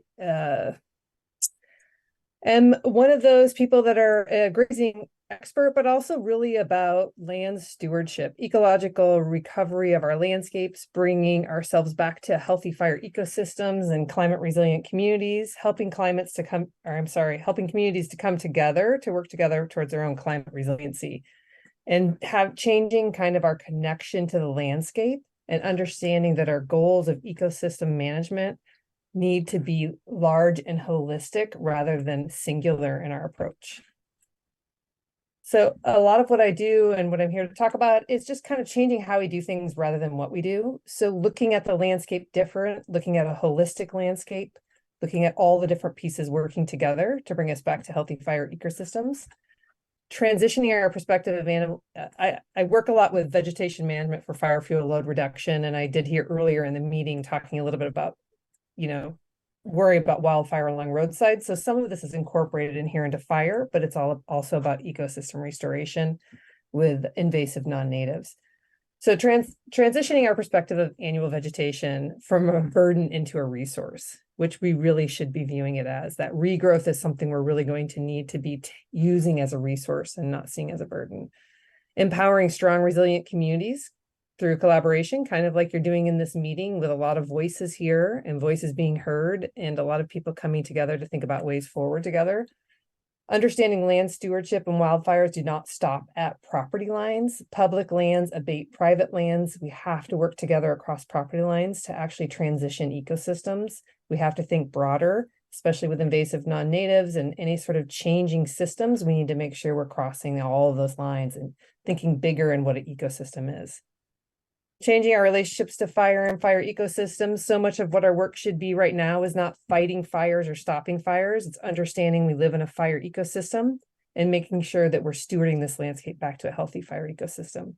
And also providing training and job opportunities and valuing the work of young grazers and other ecosystem service entities so that we are actually making sure we can keep young people in this focus and this work in our communities. And lastly, the most important piece is environmental stewardship through grazing ruminants. I'd like to just briefly talk about grazing as an effective tool. It's an effective tool for really so many of your goals, and grazing can be used to do whatever you want. That's why we manage them within portable electric fencing. We can keep them out of sensitive zones. We can move them into zones where we need more impact, where we're trying to change a seed bank, trying to change the vegetation growing there. It is, if you're looking at a fire resilient community or changing your fire system back to a healthy fire ecosystem, grazing is the only tool that removes dry vegetation by transforming it into manure and urine, where all other vegetation management, you're leaving tall, dry. With pesticides or herbicides, you are still leaving dry browse or dry vegetation. Even with mowing and weed whacking, you're leaving vegetation there. And what we're trying to do is transform it into soil organic matter that goes back to the soil, feeds our soil, does that transition to healthy systems. Well-managed livestock that move across the landscape aerate the soil and greatly increase water absorption. So if you have heavy runoff and you have compacted soil, you do not have really good water absorption on your first rains. Well-managed livestock can actually greatly increase your water absorption into the soil. We can also use these animals to reduce or eliminate invasive non-native plants. They're incredibly good at reducing ladder fuels, which is one of our biggest concerns for any sort of wildfire systems. We want to make sure we don't let that fire go up into our trees. We want to keep the fire low and healthy and healing, not dangerous, devastating wildfires. And also you can graze zones are actually, I work with a lot of fire departments, and where they set up and can stop fires are grazed zones. So we are also creating safe zones for our firefighters who can go in there and keep the fires from spreading into communities or infrastructure. The other great thing about grazing ruminants is they engage residents and communities into the public vegetation management and private vegetation management. It's really enjoyable to go out and see those animals. They are a big piece of our carbon cycling, taking atmospheric carbon and bringing it into the soil where it becomes a benefit to our soil. And just through their processing and manure, they're going to increase soil organic matter or SOM. Excuse me for a second, Sarah. Oh, I'm okay. I wasn't sure if you had more slides than that one. Sorry about that. Oh, was I talking too long on that one? Sorry. No, I just, I wasn't sure if I'm like, wasn't showing all the slides or if we were, yeah, sorry about that. Okay.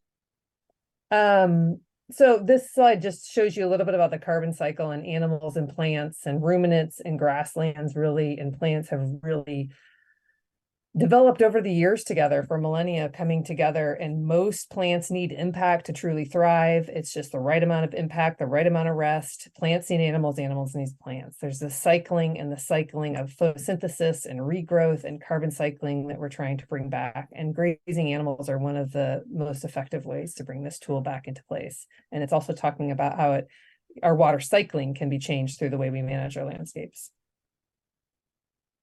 I just wanted to briefly talk a little bit about policy development on a couple of different levels. So there's SB 675, which is just a policy that is currently being negotiated, and it is to implement and integrate livestock grazing into California's existing wildfire prevention programs, specifically with CAL FIRE. So we're going to see a lot more funding as grazing as a tool for wildfire management. But AB 136 and EON 7920 are both tools, gas-powered tools, especially for our public land managers that are going to be removed. So municipalities, I believe most of you are talking about parks where you may not see as many weed whackers or mowers, but a lot of the tools and gas-powered tools that have provided the vegetation management and the cheap form of labor and gasoline are going to be removed from our system. So we need to come up with the tools now, which grazing is one of the really effective tools to put in place when you're losing other tools for your land stewardship or land management. Currently, I'm working on 2 projects and of public entities. County of Sonoma and the City of Petaluma are both working on sustainable public land management plans. Both of them are working towards carbon neutrality. Both of them are working towards the removal of synthetic chemicals in their IPMs and trying to find a different way forward for resilient communities, better stewarded land access to people who need it. It's looking at all of the different dilemmas that we struggle with within public places and municipalities and counties and crossing them over and allowing those different problems to actually serve each other. So the Sustainable Public Land Management coordinates and deploys the recommendations of local land stewards, consultants on public and private working landscapes, and is centered on creating a replicable design for subsequent broad-scale adoption by the fire-prone regions in the West. So in working in a lot of different places, I actually grew up in Iowa, the way we need to take care of each other in the landscape out here is a little different, and grazing is one of our really great tools to do that. So we're documenting how it's working in the City of Petaluma. They had their pilot grazing project. It went incredibly well. It gained great acceptance from their community members. We even had some of the sheep get out and wander around and provide free grazing services to some of the neighbors, but it went over really well and they were able to have big changing in their system, and they're starting a way forward as they're beginning to lose those gas power tools in their land stewardship. So our goals with both of these places are to implement holistic, ecologically, and fiscally sustainable land management plans to create healthy fire ecosystem using grazed ruminants. And here's a couple of pictures of different places we've been bringing the animals. So the City of Petaluma, one of their biggest goals towards implementing grazing on their open space parks was the change in their IPM, which was the removal of their synthetic chemicals, and trying a different way forward. Also being in the cool cities, they were part of the cool cities and looking for carbon neutrality for 2030. How do you develop both of these things? We bring in a grazing tool. And grazing, when animals are grazing and provided rest, all those plants, the regrowth is doing photosynthesis and actually extracting atmospheric carbon and bringing it into the soil where it's a benefit to the plant. We're looking at this city, and also the County of Sonoma to create long-term strategic views on land stewardship that reduces carbon output, increases carbon sequestration, engages residents, beautifies parks and public lands. Sonoma County is also developing a more resilient and carbon neutral county. I do live in Sonoma County, and we have been hit very hard by wildfires. We've tasted it on a lot of different levels. We've also been struggling with invasive non-natives like Scotch broom and other things that are causing our fires to travel fast and quick. We're also seeing a lot of places where we've had devastating wildfire that the invasive non-natives are coming back stronger. So we've opened up some forests and created a bigger problem, which the last speaker was talking about. So we have to be careful that our tools that we're using to manage the current problem doesn't actually make that problem worse. We're working with both of our county RCDs, the Gold Ridge and the Sonoma County RCD, with a Land Smart Grazing program in which we're helping the facilitation and funding the facilitation of grazing across property lines all over our county. So we've got a lot of very interesting and holistic ways forward to treat all of the problems and do it in a really sustainable, long-term, holistic way. And also really diving deep onto fiscal sustainability and how do we do this through these management plans. So through my work, and I think at this time, private landowners and public land managers are creating a sustainable way forward in a time of new policy implementation and climate change through grazing, collaboration, strategic planning, and big vision. It's all possible. The animals through well management can provide all of your goals while also serving your community and serving your soil. And that's all for me, Sarah Kaiser of Wild Oat Hollow, and I look forward to questions. Who's next, Melinda? You're muted. Sorry about that. Megan, if you would be able to speak for a few minutes about what you did with Sonoma County and the work you supported them with. Yep, I'll be quick. Megan Cowan, I'm director of Sonoma Safe Ag Safe Schools. And we have worked with a variety of cities and the county in Sonoma County to advocate for greater transparency over the pesticides that are being used on public land, and also to work towards eliminating unnecessary pesticide use. So this is pesticides used for routine vegetation management. If the plan moving forward is to spray Roundup on an area year after year after year for the next 100 years, the next 1,000 years, that's not truly sustainable. And so we've been working with our cities and the county to look towards more permanent solutions, more long-term solutions. And I'll give an example. In 2018, our county made a commitment to stop spraying all pesticides on parks and pathways and government buildings and anywhere the public goes. And they also made a commitment countywide to start reducing unnecessary pesticide use. And in order to increase the transparency and to improve relationships between the community and the different county agencies, they put out a public report every year, and they talk about all the pesticides that were used, what, where, when, why, and they compare that pesticide use year after year in handy graphs. And this has been amazing in improving the relationships between, again, the community and the county. We have a great working relationship and a lot of pride, from the community and from the county officials. And when pesticides do need to be used, they're open and honest, and we have conversations. And if we can't figure out a way of avoiding that pesticide use, then we all can at least leave the conversation feeling like we did what we can and feeling good about our work. So I would really like to encourage San Mateo County to do something similar. It's been a very positive experience in Sonoma County, and I would be happy to answer any questions and to help along the way. Thank you so much. Thanks, Megan. Melinda, do you want to wrap it up, or are you ready now? Sorry about that. I didn't really have a summary, but I just wanted to say that we look forward to working with our parks and reducing pesticide use on the land and learning more about what's actually being used in a potential annual report and a possible oversight committee.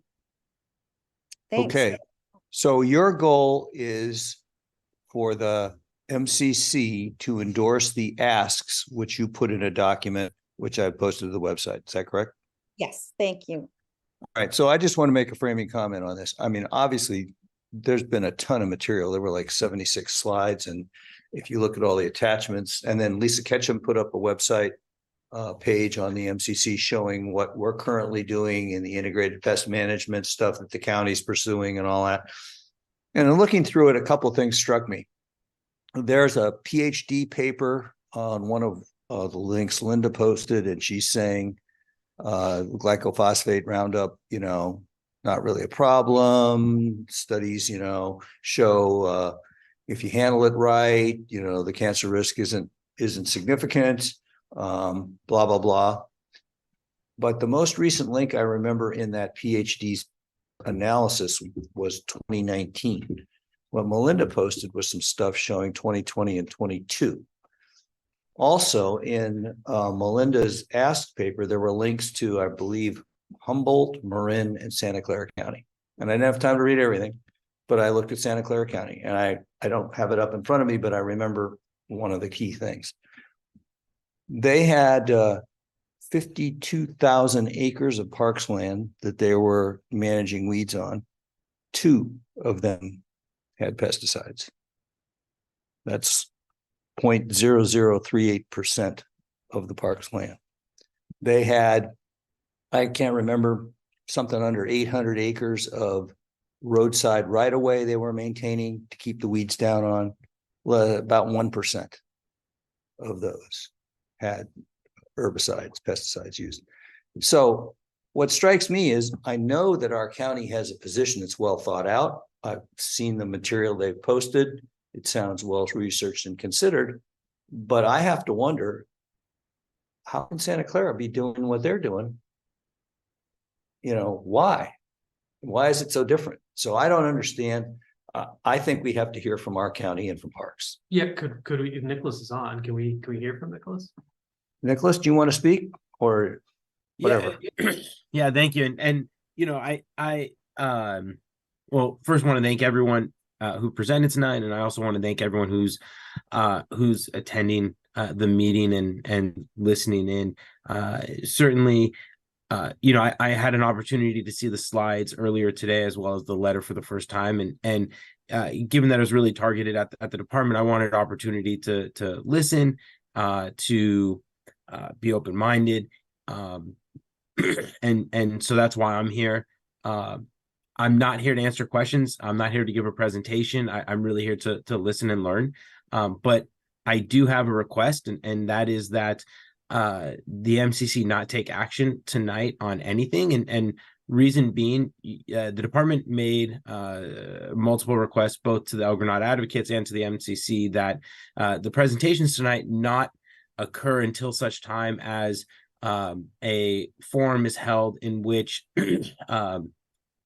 subject matter experts are able to share information in a way that's not advocating as kind of what a lot of tonight was, which was kind of advocating for a very specific purpose, and I appreciate the information shared. I think it was very helpful and thought-provoking, but I do think there needs to be more information shared with the MCC and shared with the public before responsibly advocating for policy changes.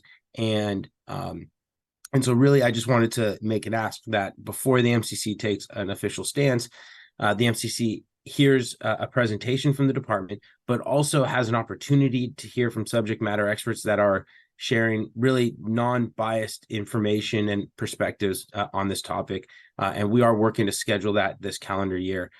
So that is really my main ask here tonight. Again, I do appreciate everything that was shared. And I am going through the slides and the letter that was drafted and posted on the MCC website today. But given that was the first time I had seen any of that, I think being able to speak from an informed manner, is not something I can do tonight. But I do want to have some more time to digest all of that. Okay. But yeah, the request again is no action tonight.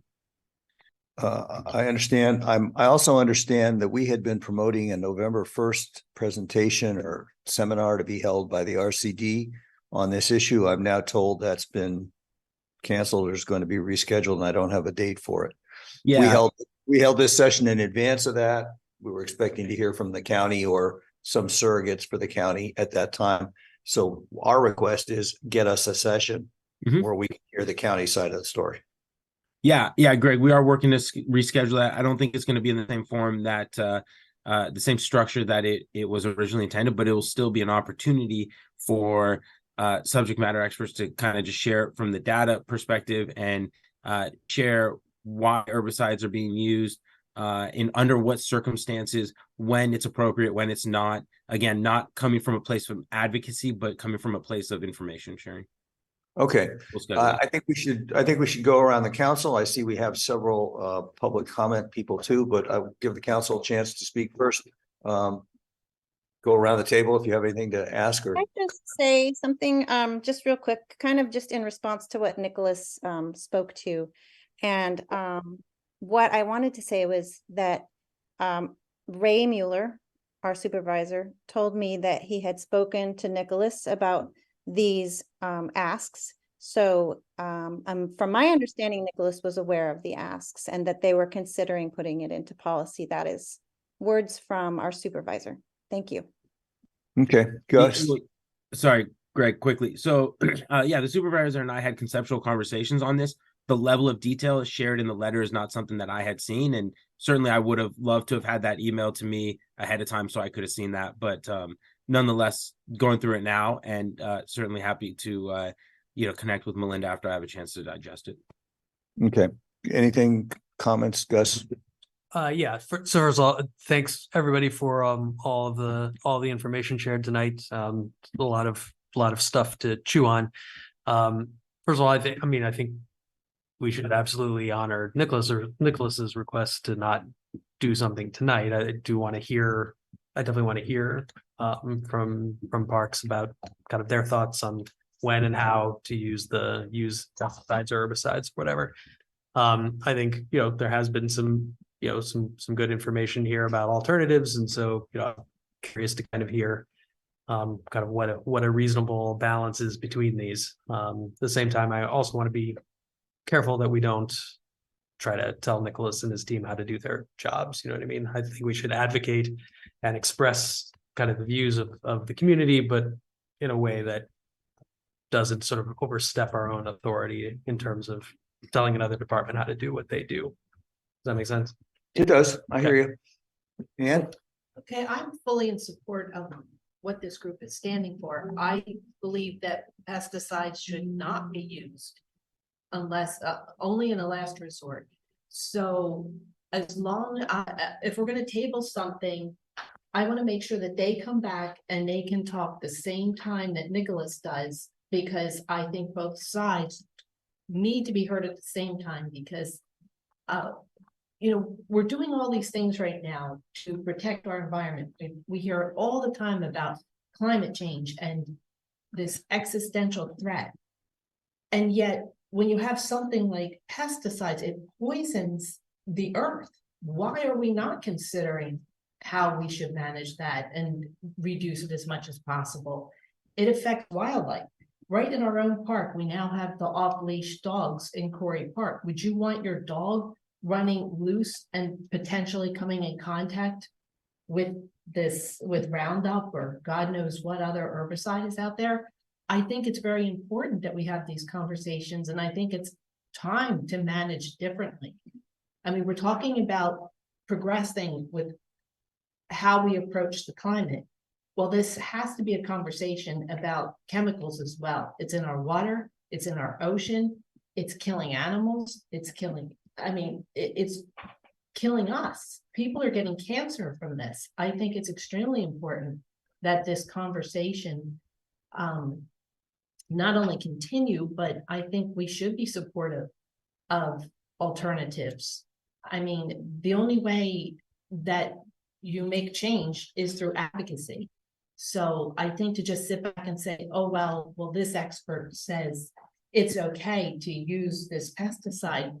Well, you just had a massive lawsuit that because a man died of cancer because of his contact with it. Clearly, it is not safe.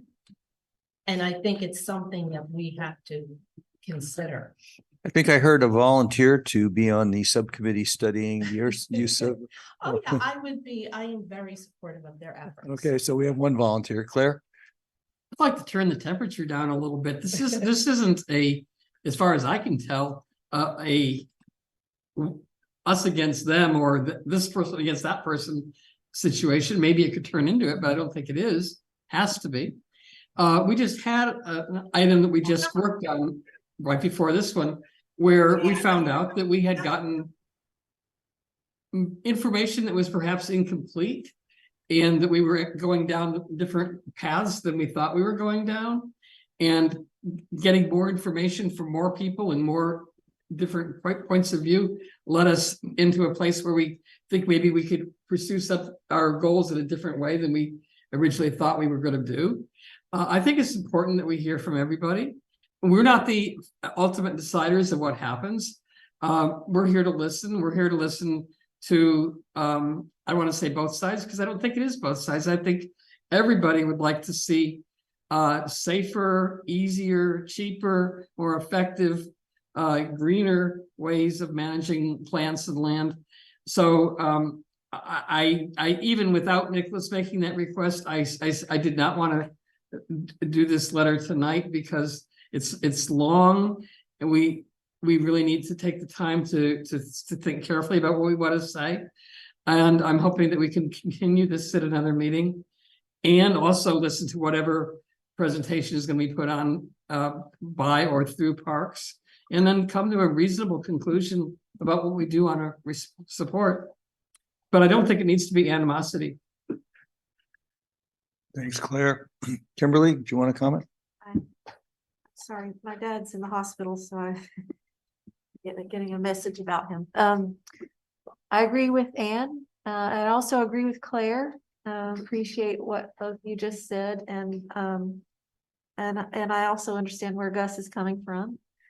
I actually have some questions. I think what would be really helpful in this conversation going forward are cost comparisons of using different tools, because it seems to me that that's a really important point for all sides, is how much the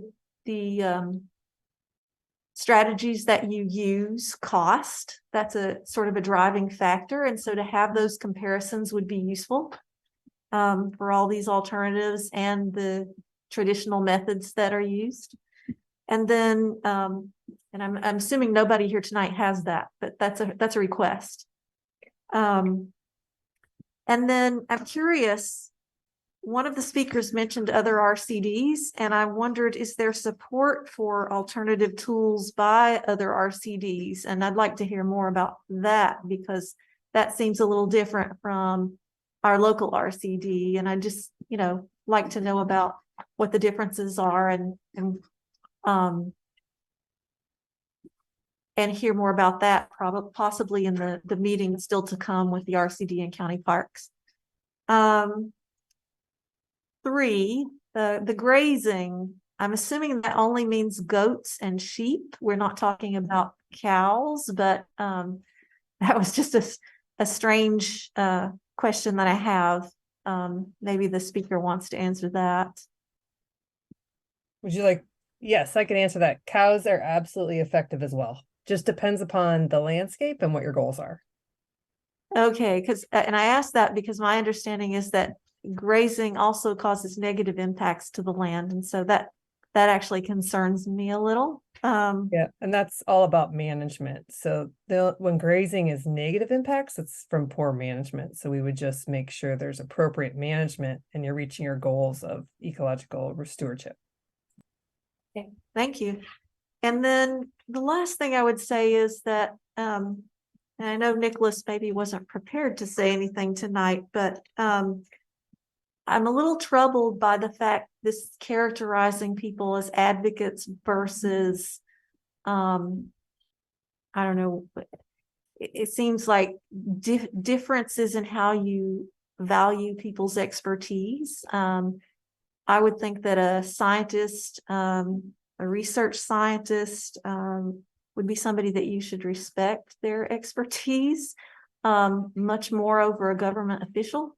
And so I'd like to hear us have our eye on the science in both cases. I think that's really important.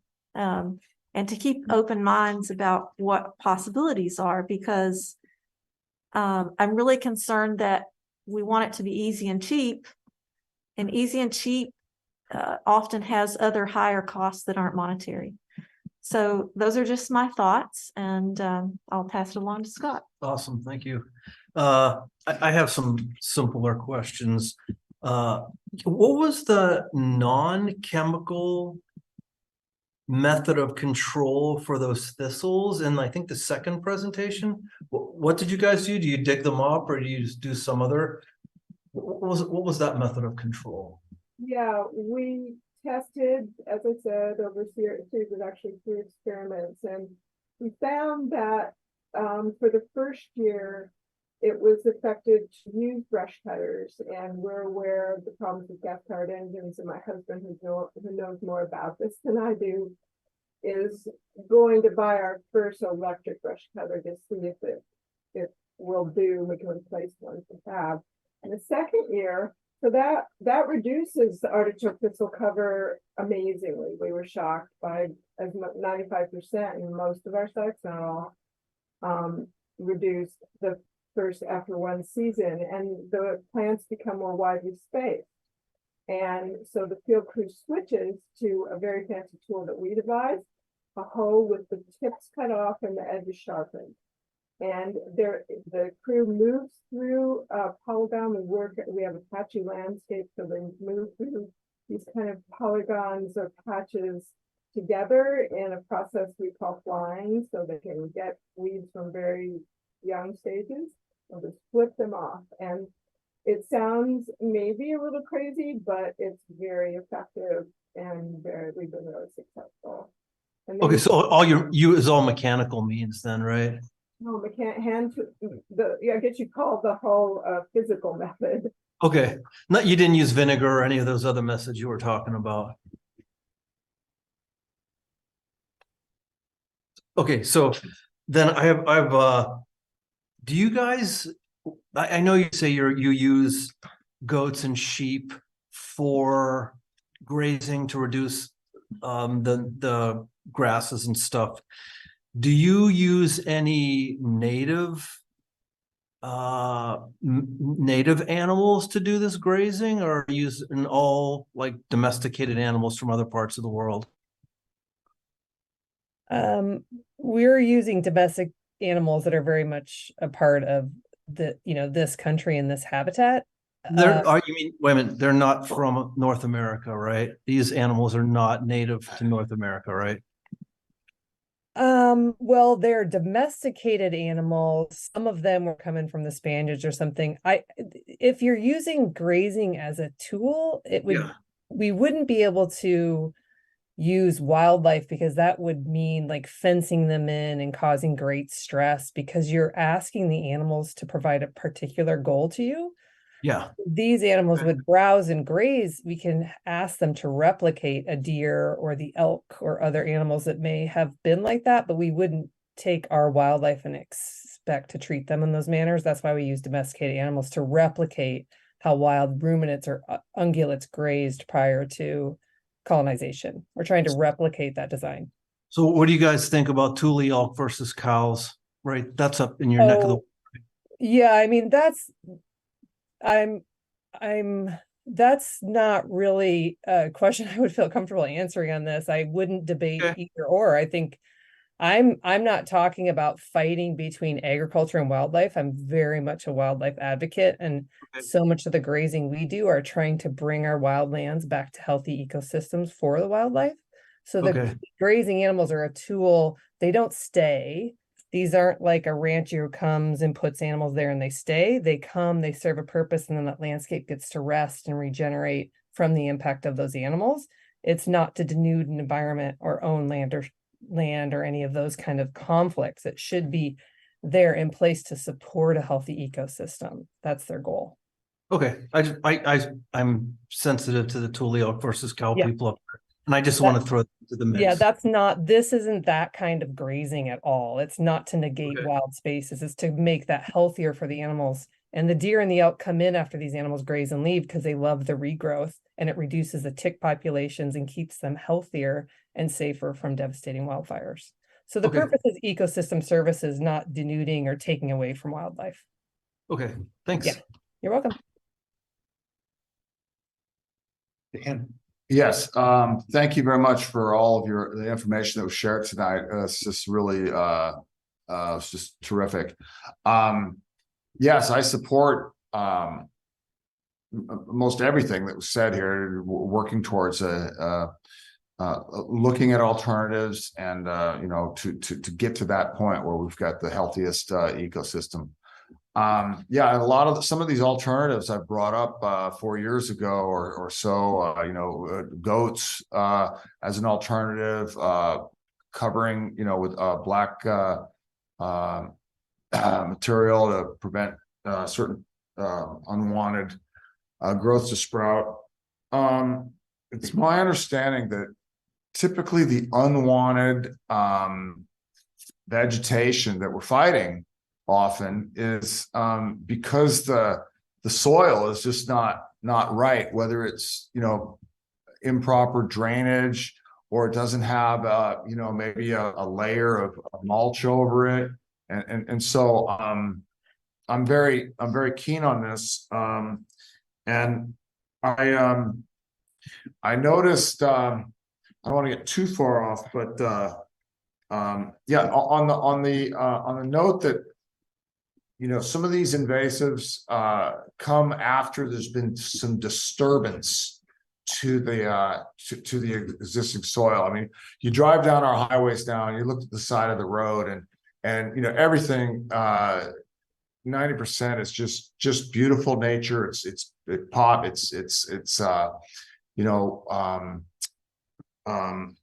but Caltrans seems to be they're changing the way they're doing guardrails, and so they're going to be disturbing a lot of this soil.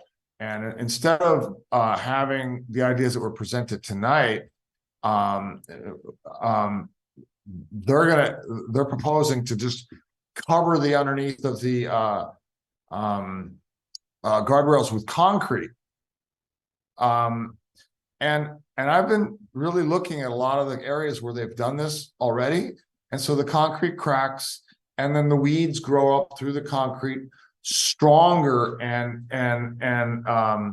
taller than they would have if there was no concrete. And I was wondering if any of the soil experts could, I don't know, maybe kind of explain that, you know, I know it changes everything, compacts this, you know, takes away the aeration, maybe soil hydrology. Is there any anybody that can, I don't know, give a little insight in what's going on, why weeds seem to do better with a layer of concrete and then certain cracks and spaces for them to just get through?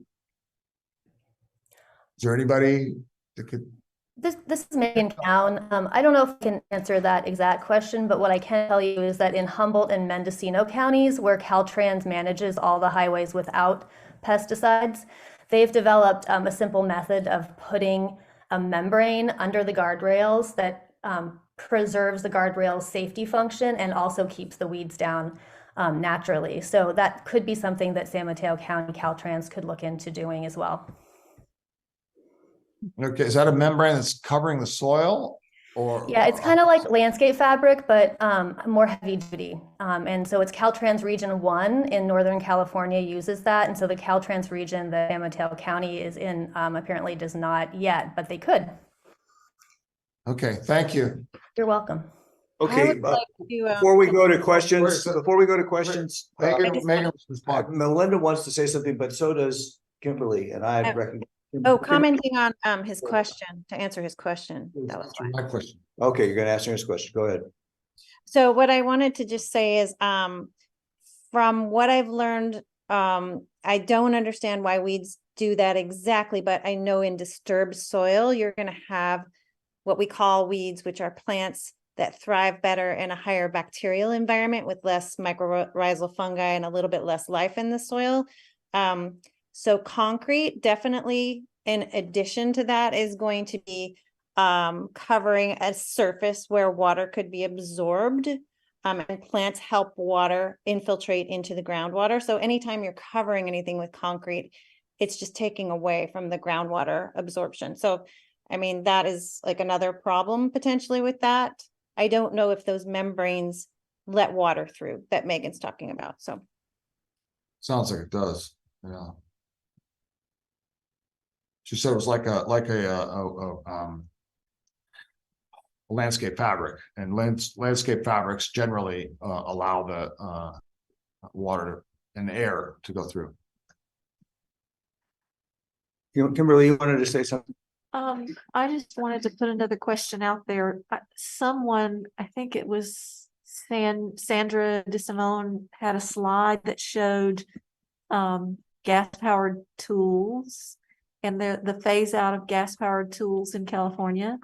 And I wondered if battery-powered tools can be used to replace those. And I guess from meetings at the RCD, I know that a lot of herbicide application is done individually. So someone walks around in a suit and they treat a particular plant or group of plants, and they do this by hand and over a certain area over a period of time. And I guess I'm wondering, why couldn't you do that management using an electric powered tool and just old fashioned work, as opposed to you'd have to cover the same ground and the same plants? So what would be the difference in that? Who are you asking? I'm not sure to ask my that slide. question. That was my slide, Sarah Kaiser.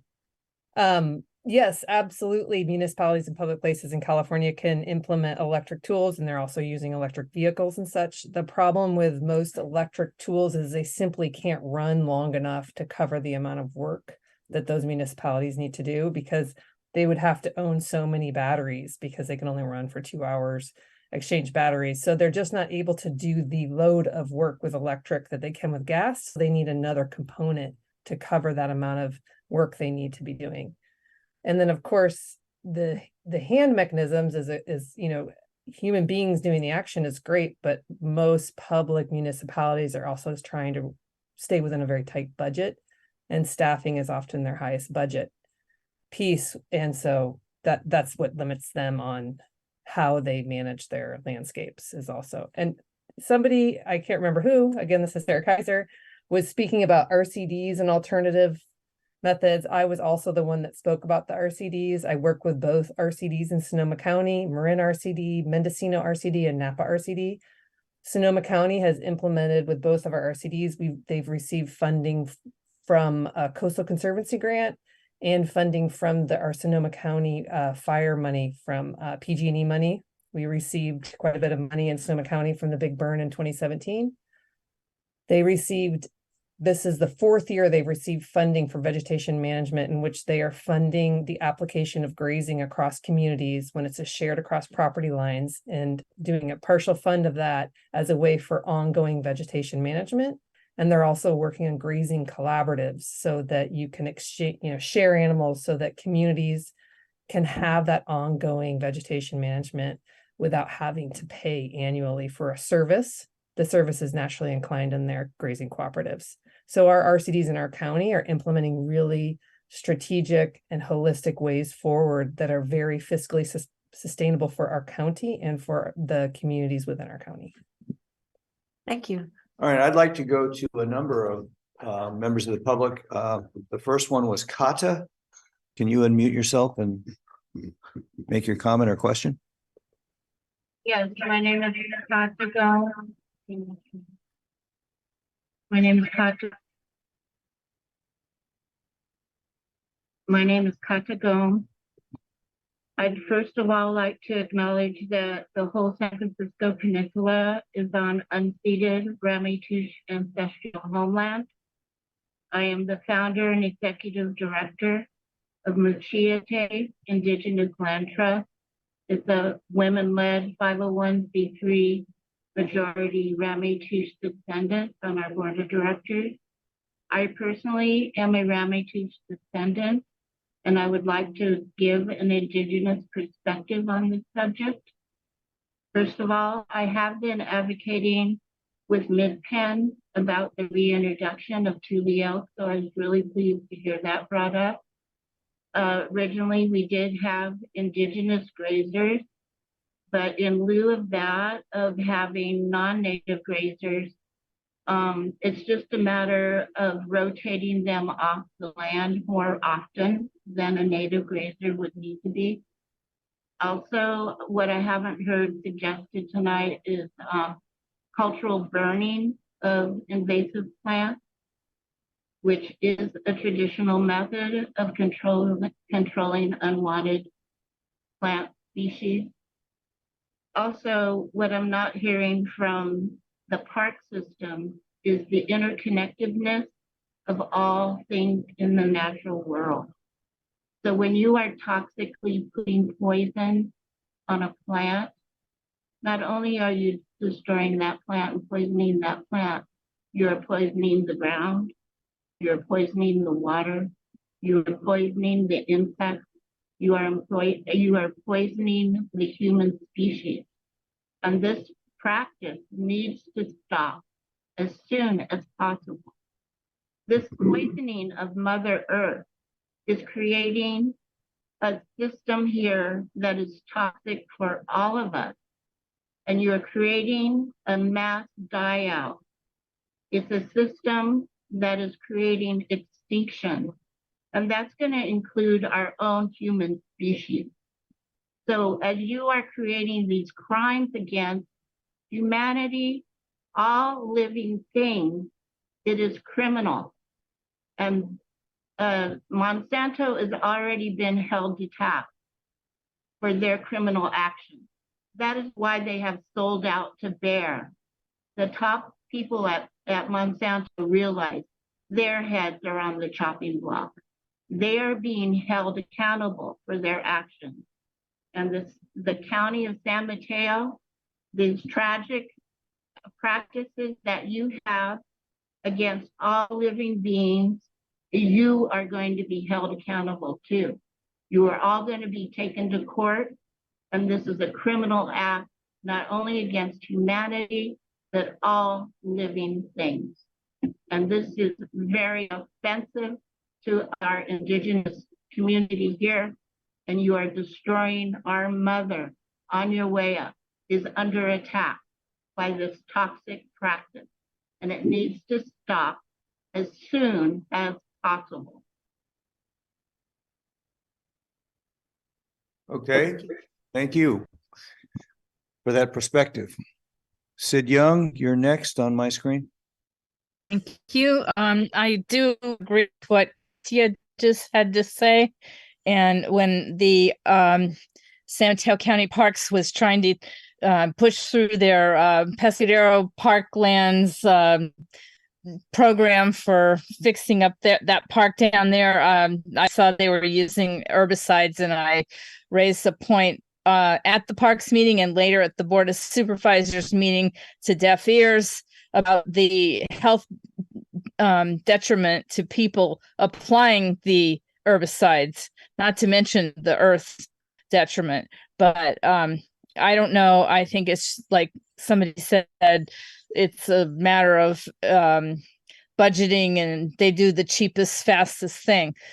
However, I think one thing that you need to book for the next meeting is a health expert that can explain what the actual human health effects are.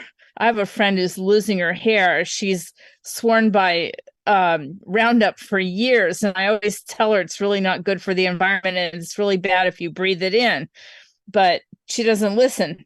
And I don't know, maybe if more people heard what the negative the negative side effects are of using Roundup, maybe they wouldn't put San Mateo County Parks employees in danger. or maybe they're not using the parks employees, maybe they're hiring essential workers, and that kind of let them off the hook several years down the road. But I don't know why the decision was made to keep using Roundup when it's known to be a carcinogen. Thank you. Okay, next we have Natalie Down. Hello, thank you to Melinda and the eloquent expert speakers this evening. My name is Natalie Down, and before I start, I'd like to say that I really appreciate the MCC for being inclusive and accepting of free and open conversation with issues like this, particularly on issues like this, which affect how our taxpayer money is spent on the environment that we live in. In light of last winter's severe storms, our concern over glyphosate and pesticides and herbicides use in our parks has become even more pressing. These storms have highlighted the serious issue of glyphosate runoff, which threatens not only our land, but also the fragile marine ecosystem that we neighbor. When pesticides enter our oceans, they endanger the marine life and the delicate balance of our already overtaxed coastal ecosystem. Our geographical proximity to the ocean, increased runoff from more frequent storms due to climate change, combined with the known health impacts of glyphosates and pesticides and herbicides, the negative impact on local biodiversity, including our pollinators, underscore the urgency for change. Our recommendations for responsible use policies and the formation of an oversight committee on pesticides on our taxpayer-funded lands is a minimum initial step towards protecting our environment from these compounded risks. A minimum. We're not asking for a change right now, the second. We would like to have a minimum amount of oversight at least. We need to find safer alternatives and actively engage in protecting our natural habitats. Our united efforts are crucial in preserving the health and beauty of our community and ocean. Thank you. Thank you, Natalie. Next, we have Barbara Cossey. Barbara, can you unmute? There you go. Barbara Cossey. I've lived in Moss Beach for about 25 years, and I volunteered for about 15 years on the San Mateo County Weed Management Area Committee. And I've been on the San Mateo Resource Conservation District board for about 15 years, and I'm currently the president of the board. I've been interested in environmental issues since before the first Earth Day. I was participated in the first Earth Day in about 1970. And like many people, I always assumed herbicides were bad. I mean, it was just, I read The Silent Spring that kind of propelled me into environmentalism as a young person. But as I served on the Weed Management Area Committee in San Mateo County, working with people who worked on the land and who tried to restore open space and who were working successfully to eliminate or to manage invasive plants and to promote open spaces and environments that we all like to recreate in, or for wildlife. I learned that every so often you just that the right tools, there's a whole variety of tools. You can use grazing, you can use fires, you can use masticators, and I learned quite a lot in this group. But then I would go on field trips and I'd see okay, there's a eucalyptus stump, and you can just paint a tiny little ring of herbicide around that little ring of the cambium, and that will kill the stump. But if you take a stump grinder out there, let's say the eucalyptus is on a slope, might take a stump grinder in there. You can't get the stump grinder in there. You're using diesel fuel. You're trampling everything around it. There's more erosion.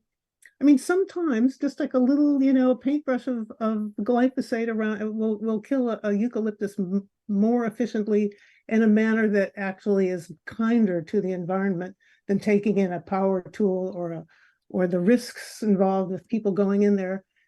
And, as the time's gone on, I've learned more and more about what the hard decisions people have to make, because, everything you do in this kind of environment is a risk. There's a risk if you leave it alone, there's a risk that you lose a whole habitat. If you bring people in, there's a risk that people might be injured in doing the work. If there's just, and it's just so complicated. And there's so many different viewpoints, and there's so much information that it's great that we're all here to think about it. And I'm looking forward to the eventual conversation we're going to have about it. And the RCD was, we had to postpone the event we were going to have, the Roundup on Roundup, because we had an incredible season of doing a lot of construction, and the staff was busy. I mean, this was really summer, as you know, on the coast side is when projects get done, because you can't really do it in the rainy season. So there are a few other things that came up, in the first presentation, and, I don't have a presentation, but I just also wanted to point out that a lot of the glyphosate use in the state of California is through the commercial agricultural industry, and that it's just 1/1000th of a percent of the glyphosate used in California is done in open space management. All the rest of it is in the ag, in commercial ag and commercial growing, and that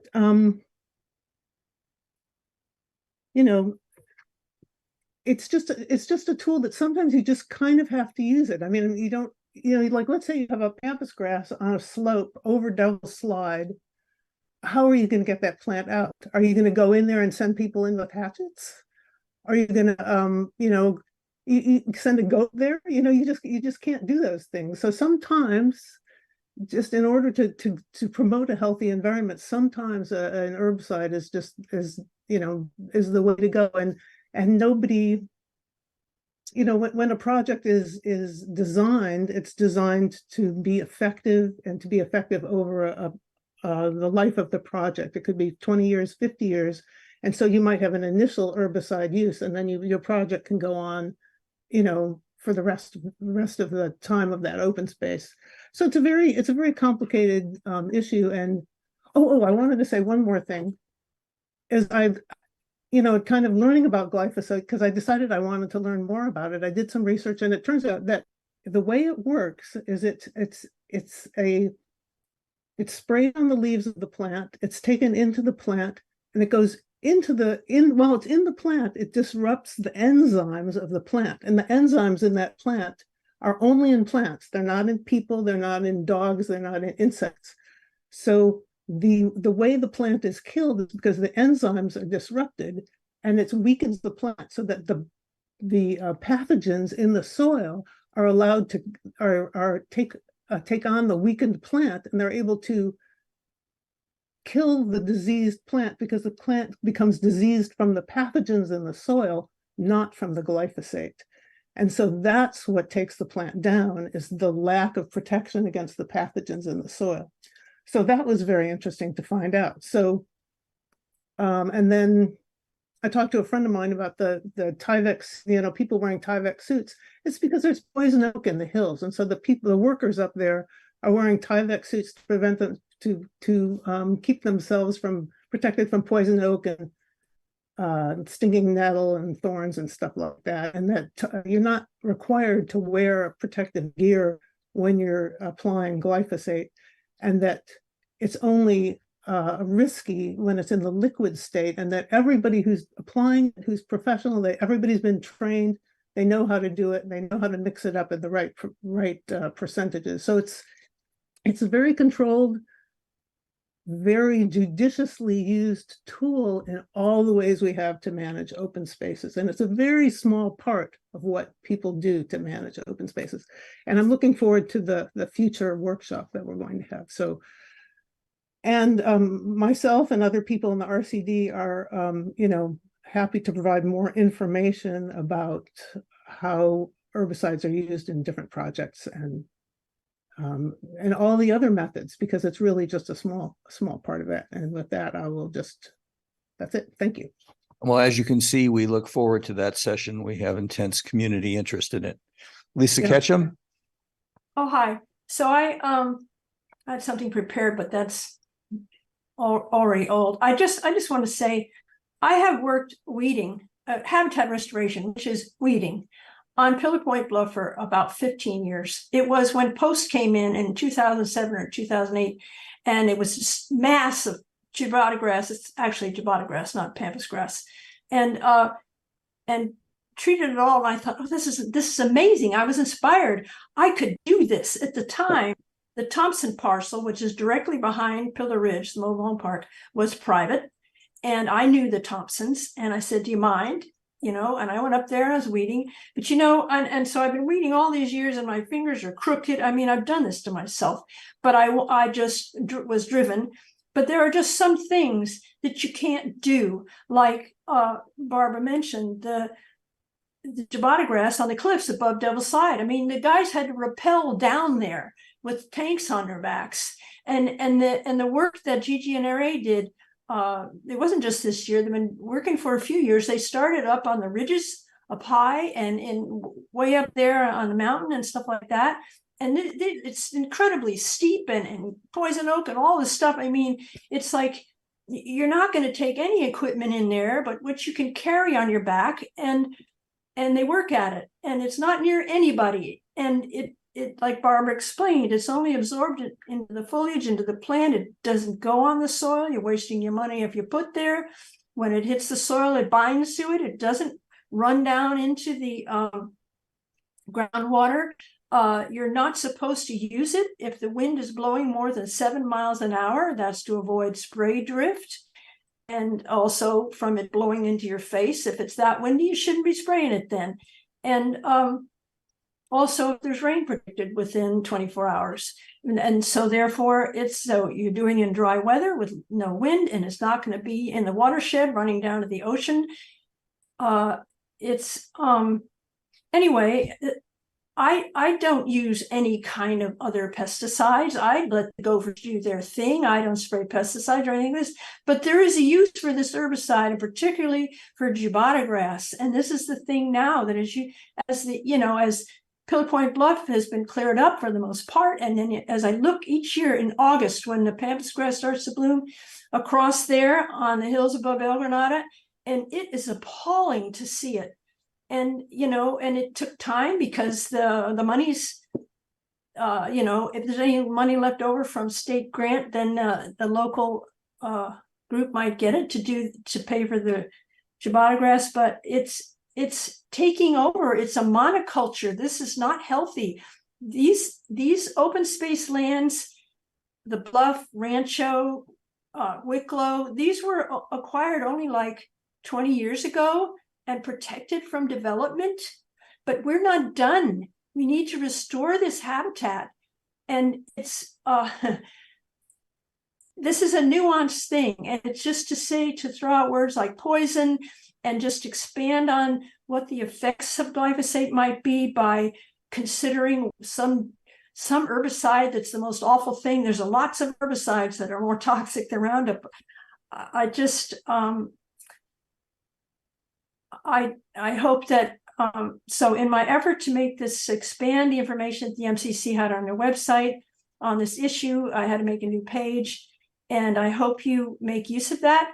There's lots of links there and documents, and there's also the weed management area group that Barbara's been involved with them too, the WMA we call it. So this is basically they meet every other month, and this is all the local people who are involved in weed management. The parks, the Midpen,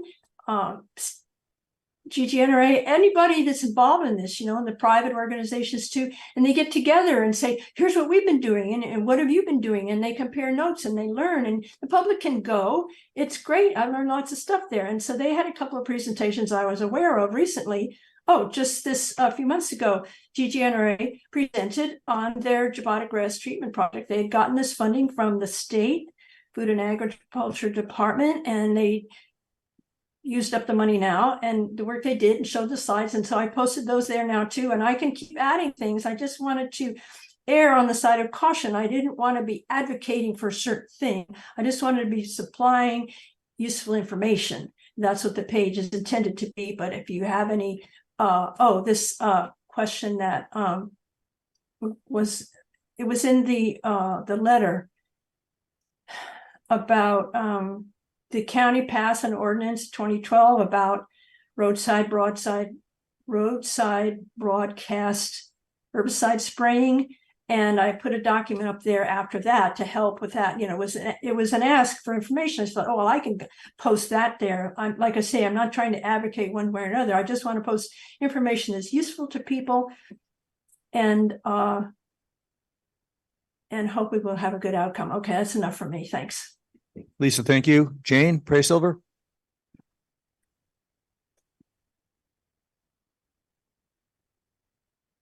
Hi, can you hear me now? Yes. I just want to react to some of the comments that have been made, and also just I did a little bit of research I wanted to share. First, I wanted to say to Mr. Calderon, El Granada Advocates comes here with a spirit of wanting to partner with you. I think the secret sauce of success of all of the projects we've listened to have to do with partnering. And so I wanted to say that because, yes, this topic can get very polarized. I think one of the reasons it gets polarized is because there are people with family members who are sick, and they are sick from metabolic breakdown. And knowing that something like 70% of our body is microbes, and this targets microbes, is scary to people. And when I was on Nextdoor on the gluten-free conversation, people, when I said we're going to look into this as a possibility, when they told me the decades of agony they have gone through with their health, and they tie it to pesticides in the food, there's great concern. I think there's a lot of emotionality that comes with it. That doesn't necessarily mean that it has to be confrontational. The other thing I wanted to comment on is the agriculture. I see I know Melinda gave a presentation in Half Moon Bay to the farmers on regenerative agriculture. They're moving in that direction. And many of us are supporting organic farms by what we choose to feed our families. So I think that is a matter that will come around. But the parks are different. The parks are the place you have fun, you bring your dog, you bring your children, and people want to feel safe there. There's a conversation that didn't happen tonight, and it's because, Melinda had a 20-minute presentation. The first part of it was why glyphosate is not safe. And in order to fit it in 10 minutes, we threw that part out. But at the end of the presentation, there's a list of scientific articles that talk about glyphosate. And I think that conversation about whether glyphosate is safe or not is not a conversation we've had. We jumped right to alternatives because that's what we thought would be most productive. I did a little bit of research because I was on the receiving end of some of these calls and some of these emails of upset people in the community. And one of the things I noticed is Monsanto has said in their court cases, and it owns it now, if you get non-Hodgkin's lymphoma, that's on you because you didn't follow the instructions. So I said, okay, well, what are the instructions? So I went and I read the safety label on the weed control. The first half of it is assuring us that this is perfectly safe. Only a couple the rats tried it, they were fine. It did concede that it's slow fetal development on that label. The other thing, then it goes into how to protect yourself. It has, you have to use the protective gear. And I'm saying this to the people that wrote me too, that this is what you need to be aware of if you get sick and you need to go to court. You have to wear the protective clothing. And then the last part of that label talks about when things go wrong, like you didn't store it properly, and so it's now on fire and you're breathing the fumes. You want to be not downwind of that. And then they talk about seeing your doctor and stuff. So, and the other thing is, I am just sharing this with people. If your dog or your children or you get into this and ingest it because it's run off somewhere, you don't want to induce vomiting. So if it spills, you have to put sawdust on it. So then I thought, okay, that's the basics. What else is out there? So I went to an article by the Montana State University about how to clean your clothes after you've been around this. And I was really quite shocked about it, because you go out, you know, you've had it with the dandelions in your yard, you're going to use the Roundup, right? So you do that and you come in and your first thought is, I'll sit in the lazy boy and have lemonade. No. What they suggest is that you change in the foyer or the garage. You have a bucket of water, hopefully hot, a large bucket. You put your clothes in there, and then you put it in a second bucket to get it rinsed out completely. And then you put it in the wash machine. When you're done, you hang those. You don't put it in the dryer because you can't clean the dryer. And then you run another empty load to clean it before you put the family's laundry in. So this seems fairly complex in order to get rid of what is considered a non-dangerous, non-carcinogenic thing. So then it also recommended you don't bring your clothes to the dry cleaner, because they use these effluents through several clothes, so you could contaminate things. And then I thought, okay, well, if they recommended you have a separate laundry machine. So then I thought, well, you come back from camping and you want to wash the sleeping bags. You can tell I don't camp. And so what do? You go to the laundromat, but you don't know if someone before you has put in contaminated clothes. So you want to wash that before you put these sleeping bags in. So it seems like it's a lot of work for a non-toxic thing to keep this from spreading to your house. The last article I read was on health. They said if you do get exposed, you can see your doctor and you can get things that bind it so it gets out of your kidneys and liver. Cholera, I think that can be bought at New Leaf, and they said human or fulvic acid. I don't know anything about those, but there are things that can help. And the last thing I just wanted to say is, Hippocrates once said all disease starts in the gut. And we know that our microbes in our gut are the pathway to illness. And so many families that we talk to, they simply don't want to be exposed to this. They don't want to find out that their kids played in it. They don't want to bring their dog home and find out that they ran in that. They simply want to feel that when they go to the parks, which they completely love, that they're safe. So anyway, I do look forward to partnering with you guys, and hopefully I think change is a lot of work. It's scary, it's emotional, and hopefully we can get through all of that and come up with progressive ideas to make the parks really safe and people really confident when they go there. Thank you. Jane, I let you go on there because that was fascinating. But we are at 10:06.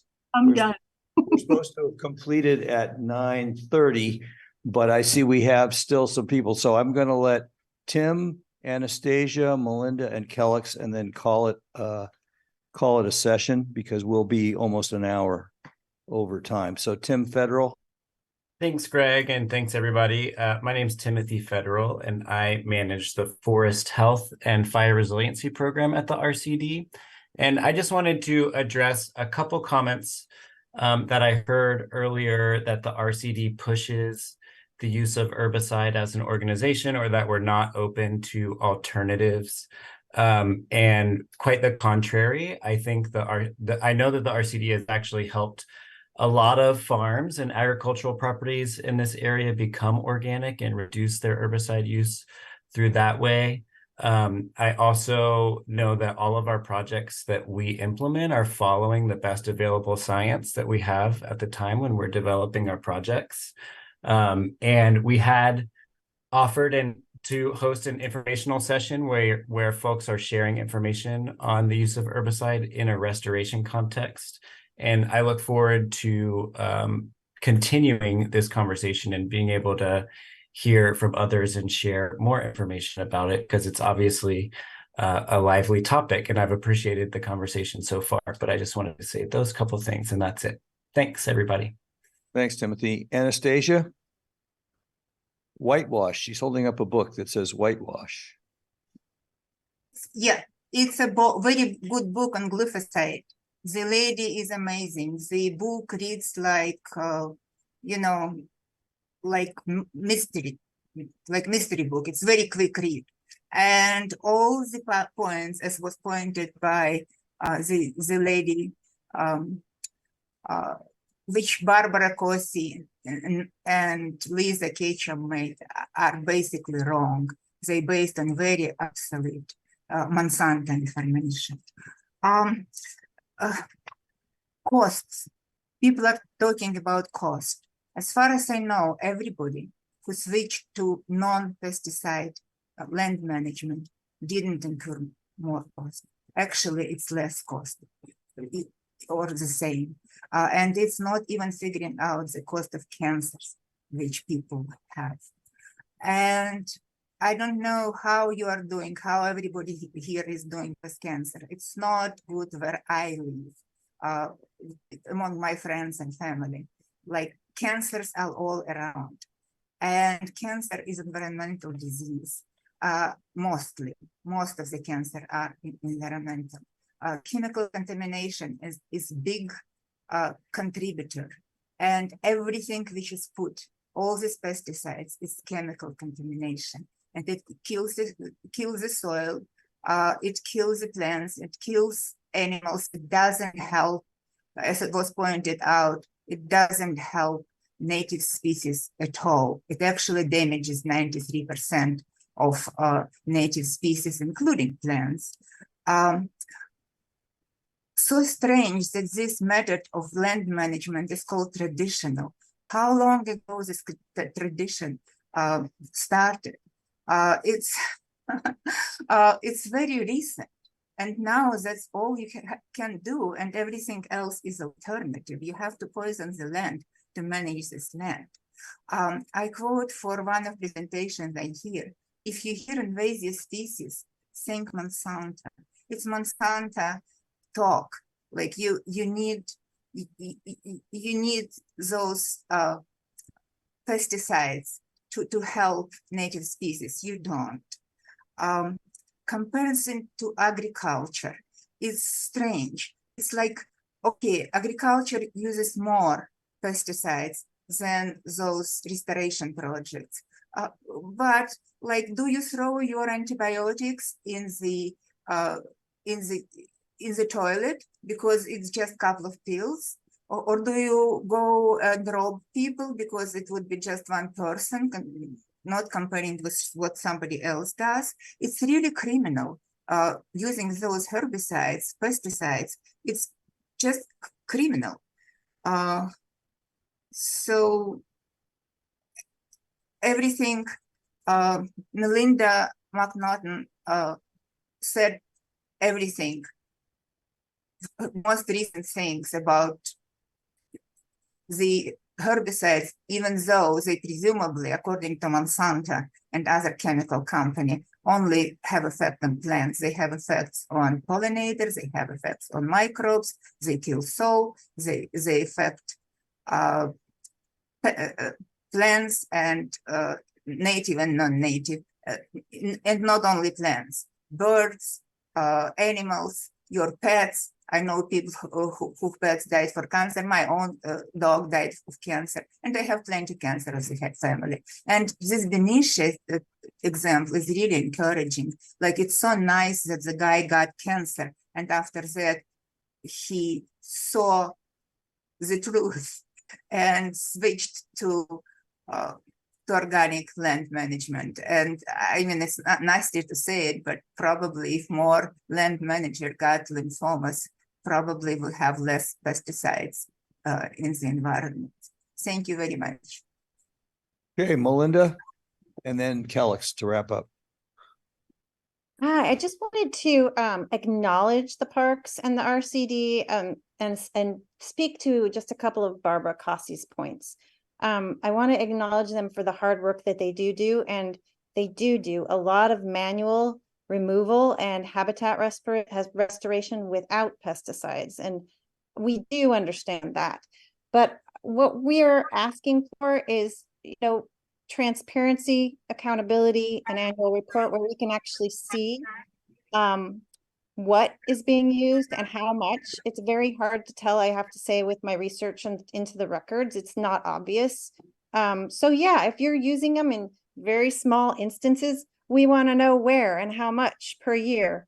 And then the other part is to talk about, speak to the shikimate pathway. So that, it's true, glyphosate attacks the shikimate pathway in plants, but there are bacteria and microbes that have shikimate pathways that do get affected and killed from glyphosate. And we also have those microbes in our gut. So that could be a part of the connection and the link to cancers and other diseases. I also want to say that the ag issue, yeah, we know ag lands use way more than the parks do. That's true. But this is a place where we are paying for the work on the land, where it's a public taxpayer land. And this is where we are concerned about it, because it's in very sensitive habitat. It's very, it all flows to the ocean. And then the point about it binds to the soil. Yes, it does bind to the soil, but the soil travels with water.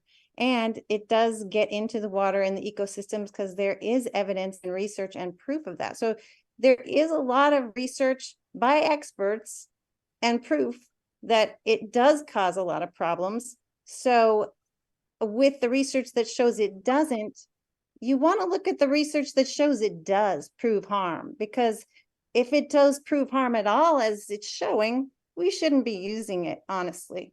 So I just wanted to speak to that. And I think I covered everything that I want to speak about. So thanks again. And I'll let you move on. I just got a comment in the chat reminding me that we had, I'm sorry, council, but we had emails we received that requested they be read into public comment. And I'm obligated to do that. So Kellex, why don't you make your statement and then I'll read the last two emails. Thank you. Sure, thanks. Yeah, this is a really big, complex topic, and there's so much nuance to the topic, to the issues, the science itself. People are, obviously very passionate about this, which I really appreciate, and encourage folks to. It probably came up earlier in the meeting. I wasn't able to join earlier, that the state's Wildlife Conservation Board had a study session on this topic with toxicologists and Sierra Club and other, and other groups coming to speak on it. And it was definitely, all sides of the issue. So I definitely encourage people to check that out.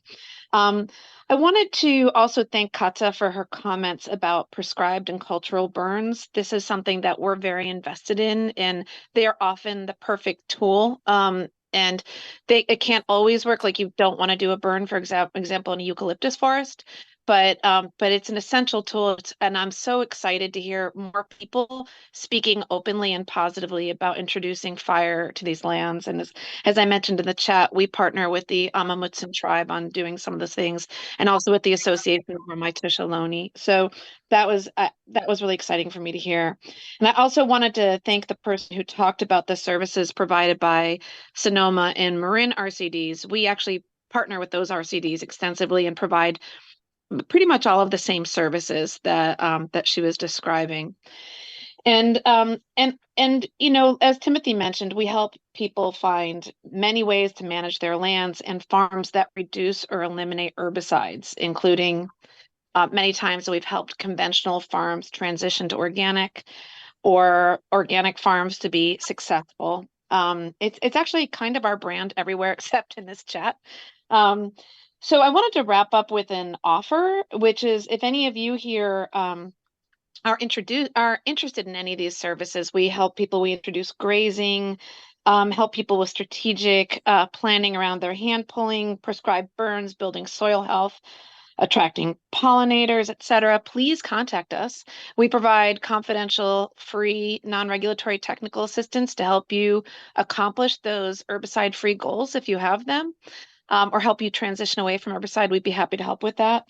And also, if anybody wants to learn more about the overall services that we provide, we've got a presentation coming up at, I think it's the next meeting. Is that right, Greg? November 8th? Yeah, you're on the agenda for November 8th. I thought you were going to give a 15-year update or something, and I was hoping you would talk about some of the other things you're doing, like stormwater in our area. Yeah, I mean, I'll talk about basically what the RCD does and what we've been up to, and then I can answer some of those questions. And then point of clarification, also one of Barbara's comments was about how, we can provide some information about herbicides. We actually are not an herbicide expert kind of office, but we can help connect you. I mean, there's some expertise obviously in the community, and there's expertise also among land managers in the region and also in the state.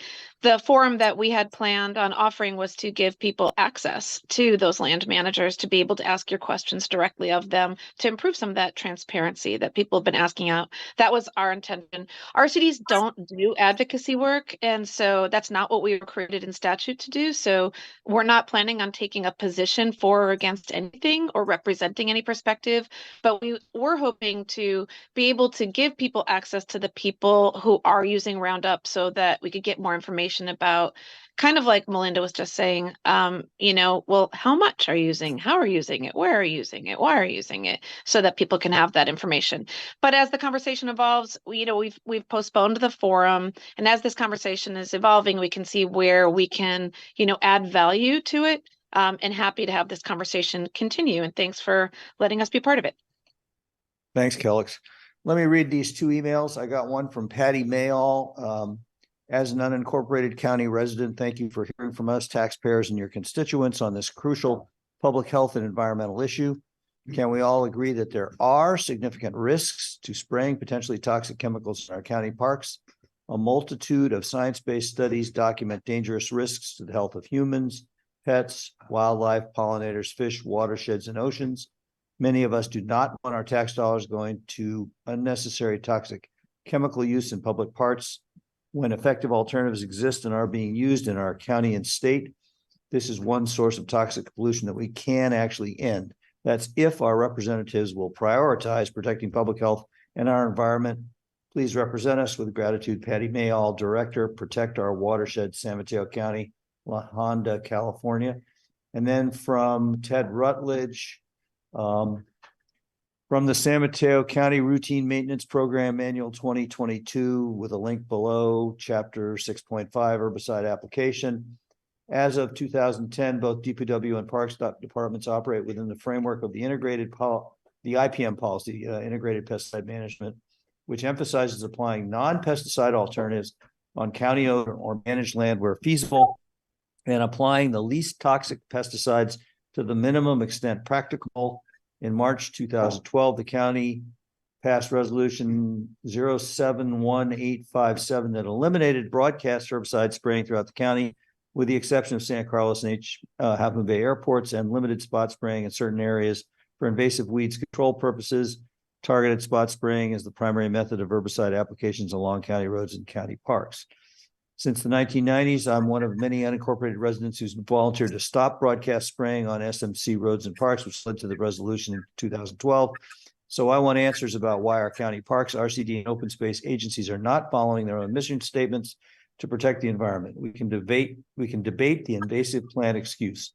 It seems to be more about money. Public agencies getting lots of tax and grant money to poison public places. Instead of protecting them, put that money into the non-toxic tools. You might even get results, but you do not have to keep spraying. But do you have to keep spraying to keep getting the money? Question. Accountability and transparency on this issue are needed more than ever. Please consider that it cannot be proven that there are no risks, no drift, and no runoff from these toxic pesticides. Protect public health in this biodiverse area and use your leadership to stop spraying in county parks. Thank you, Ted Rutledge, La Honda. Okay, so I'm closing public comment. Okay. I got a hard stop at 10:30. Yeah, I'm just going to bark that out. Yeah, I'll be clear. Oh, Carl. Believe it or not, this was the other half of why I came tonight. I just wanted to bring up a few things. One, better living through chemistry over the last 50 years or whatever is an enormous economic endeavor. There's an enormous economic push. There are enormous sales forces to the companies, Monsanto now, Bayer, Dow, so forth and so on, pushing these things. Much of the research that was done early on with glyphosate was done by Monsanto. And they claimed, oh, it goes away immediately in the environment, so forth and so on. That turns out to be not exactly so. And the research that's come to note has been done mostly in Europe. That's what started to upset the apple cart. And Europeans would not allow the import of foodstuffs that had been treated with glyphosate. Some of the early indications of cancer, so forth and so on, have now been growing in sort of their validity and impact. And this is not a settled science, whatever, but whenever you hear about this stuff, you have to think, who's pushing this? Who's making money off the deal? So, Okay, Carl, with all respect, we've got 4 minutes left now, Scott, time, Okay. so we're gonna have to stop. I have to ask the council, do we want to end the meeting with Scott leaving and adjourn, or do we want to let him go? Somebody else will take up the minutes and we'll continue and go through the other topics. The topics include the minutes, future agendas, council activity. I say we skip council activity and we just shorten future agenda. It's already written down and just kind of just. What's the sense here? Are we going to adjourn? So, with Scott leaving? Claire, you had issues with some of the minutes? I did. They're not life and death. Can I call you and we work it out together? Sure. Okay, done deal. Okay, On so both of them. the minutes will be both on Whichever one. on the November 8th. I only had issues with one. but we'll I figure it look out. forward to We'll figuring it figure out together. We'll figure it out. All right. That'll give us time to spend a little time together and we'll knock that out. On future agendas, November 8th, we have the RCD update. I think we have a letter that Ann's proposing having to do with Moss Beach Highway 1. I'd like to talk a little bit about stormwater. We have a veterans resolution. Kimberly, is that a short thing or is that a discussion? I think it's just a short presentation, 20 minutes. Okay, so it's 20 minutes. All right. What else would be on the agenda would be the follow through of this topic. All right. Well, I don't know. Only if. Only if we can hear from the county? Yes, only if we've heard from the county between now and then. All right, so at least we have to have an update on what we are hearing from the county about when they can give a session on their position on why they're doing what they're doing. But we do have to come to a meeting of the minds, I think, on this between the community and the county and represent it. I won't skip the details, but I think it's obviously an important topic. It's true, it's more than just the county, right? It's NRA and it's okay, our land management agencies. Yeah. Right. Yeah. Okay, thank you. Any other comments? Any other comments? With that, I suggest we adjourn. Yes. Acclamation. Yeah. Okay, so moved, passed, whatever. Yep. All right. Thank you all. It was a very interesting session today.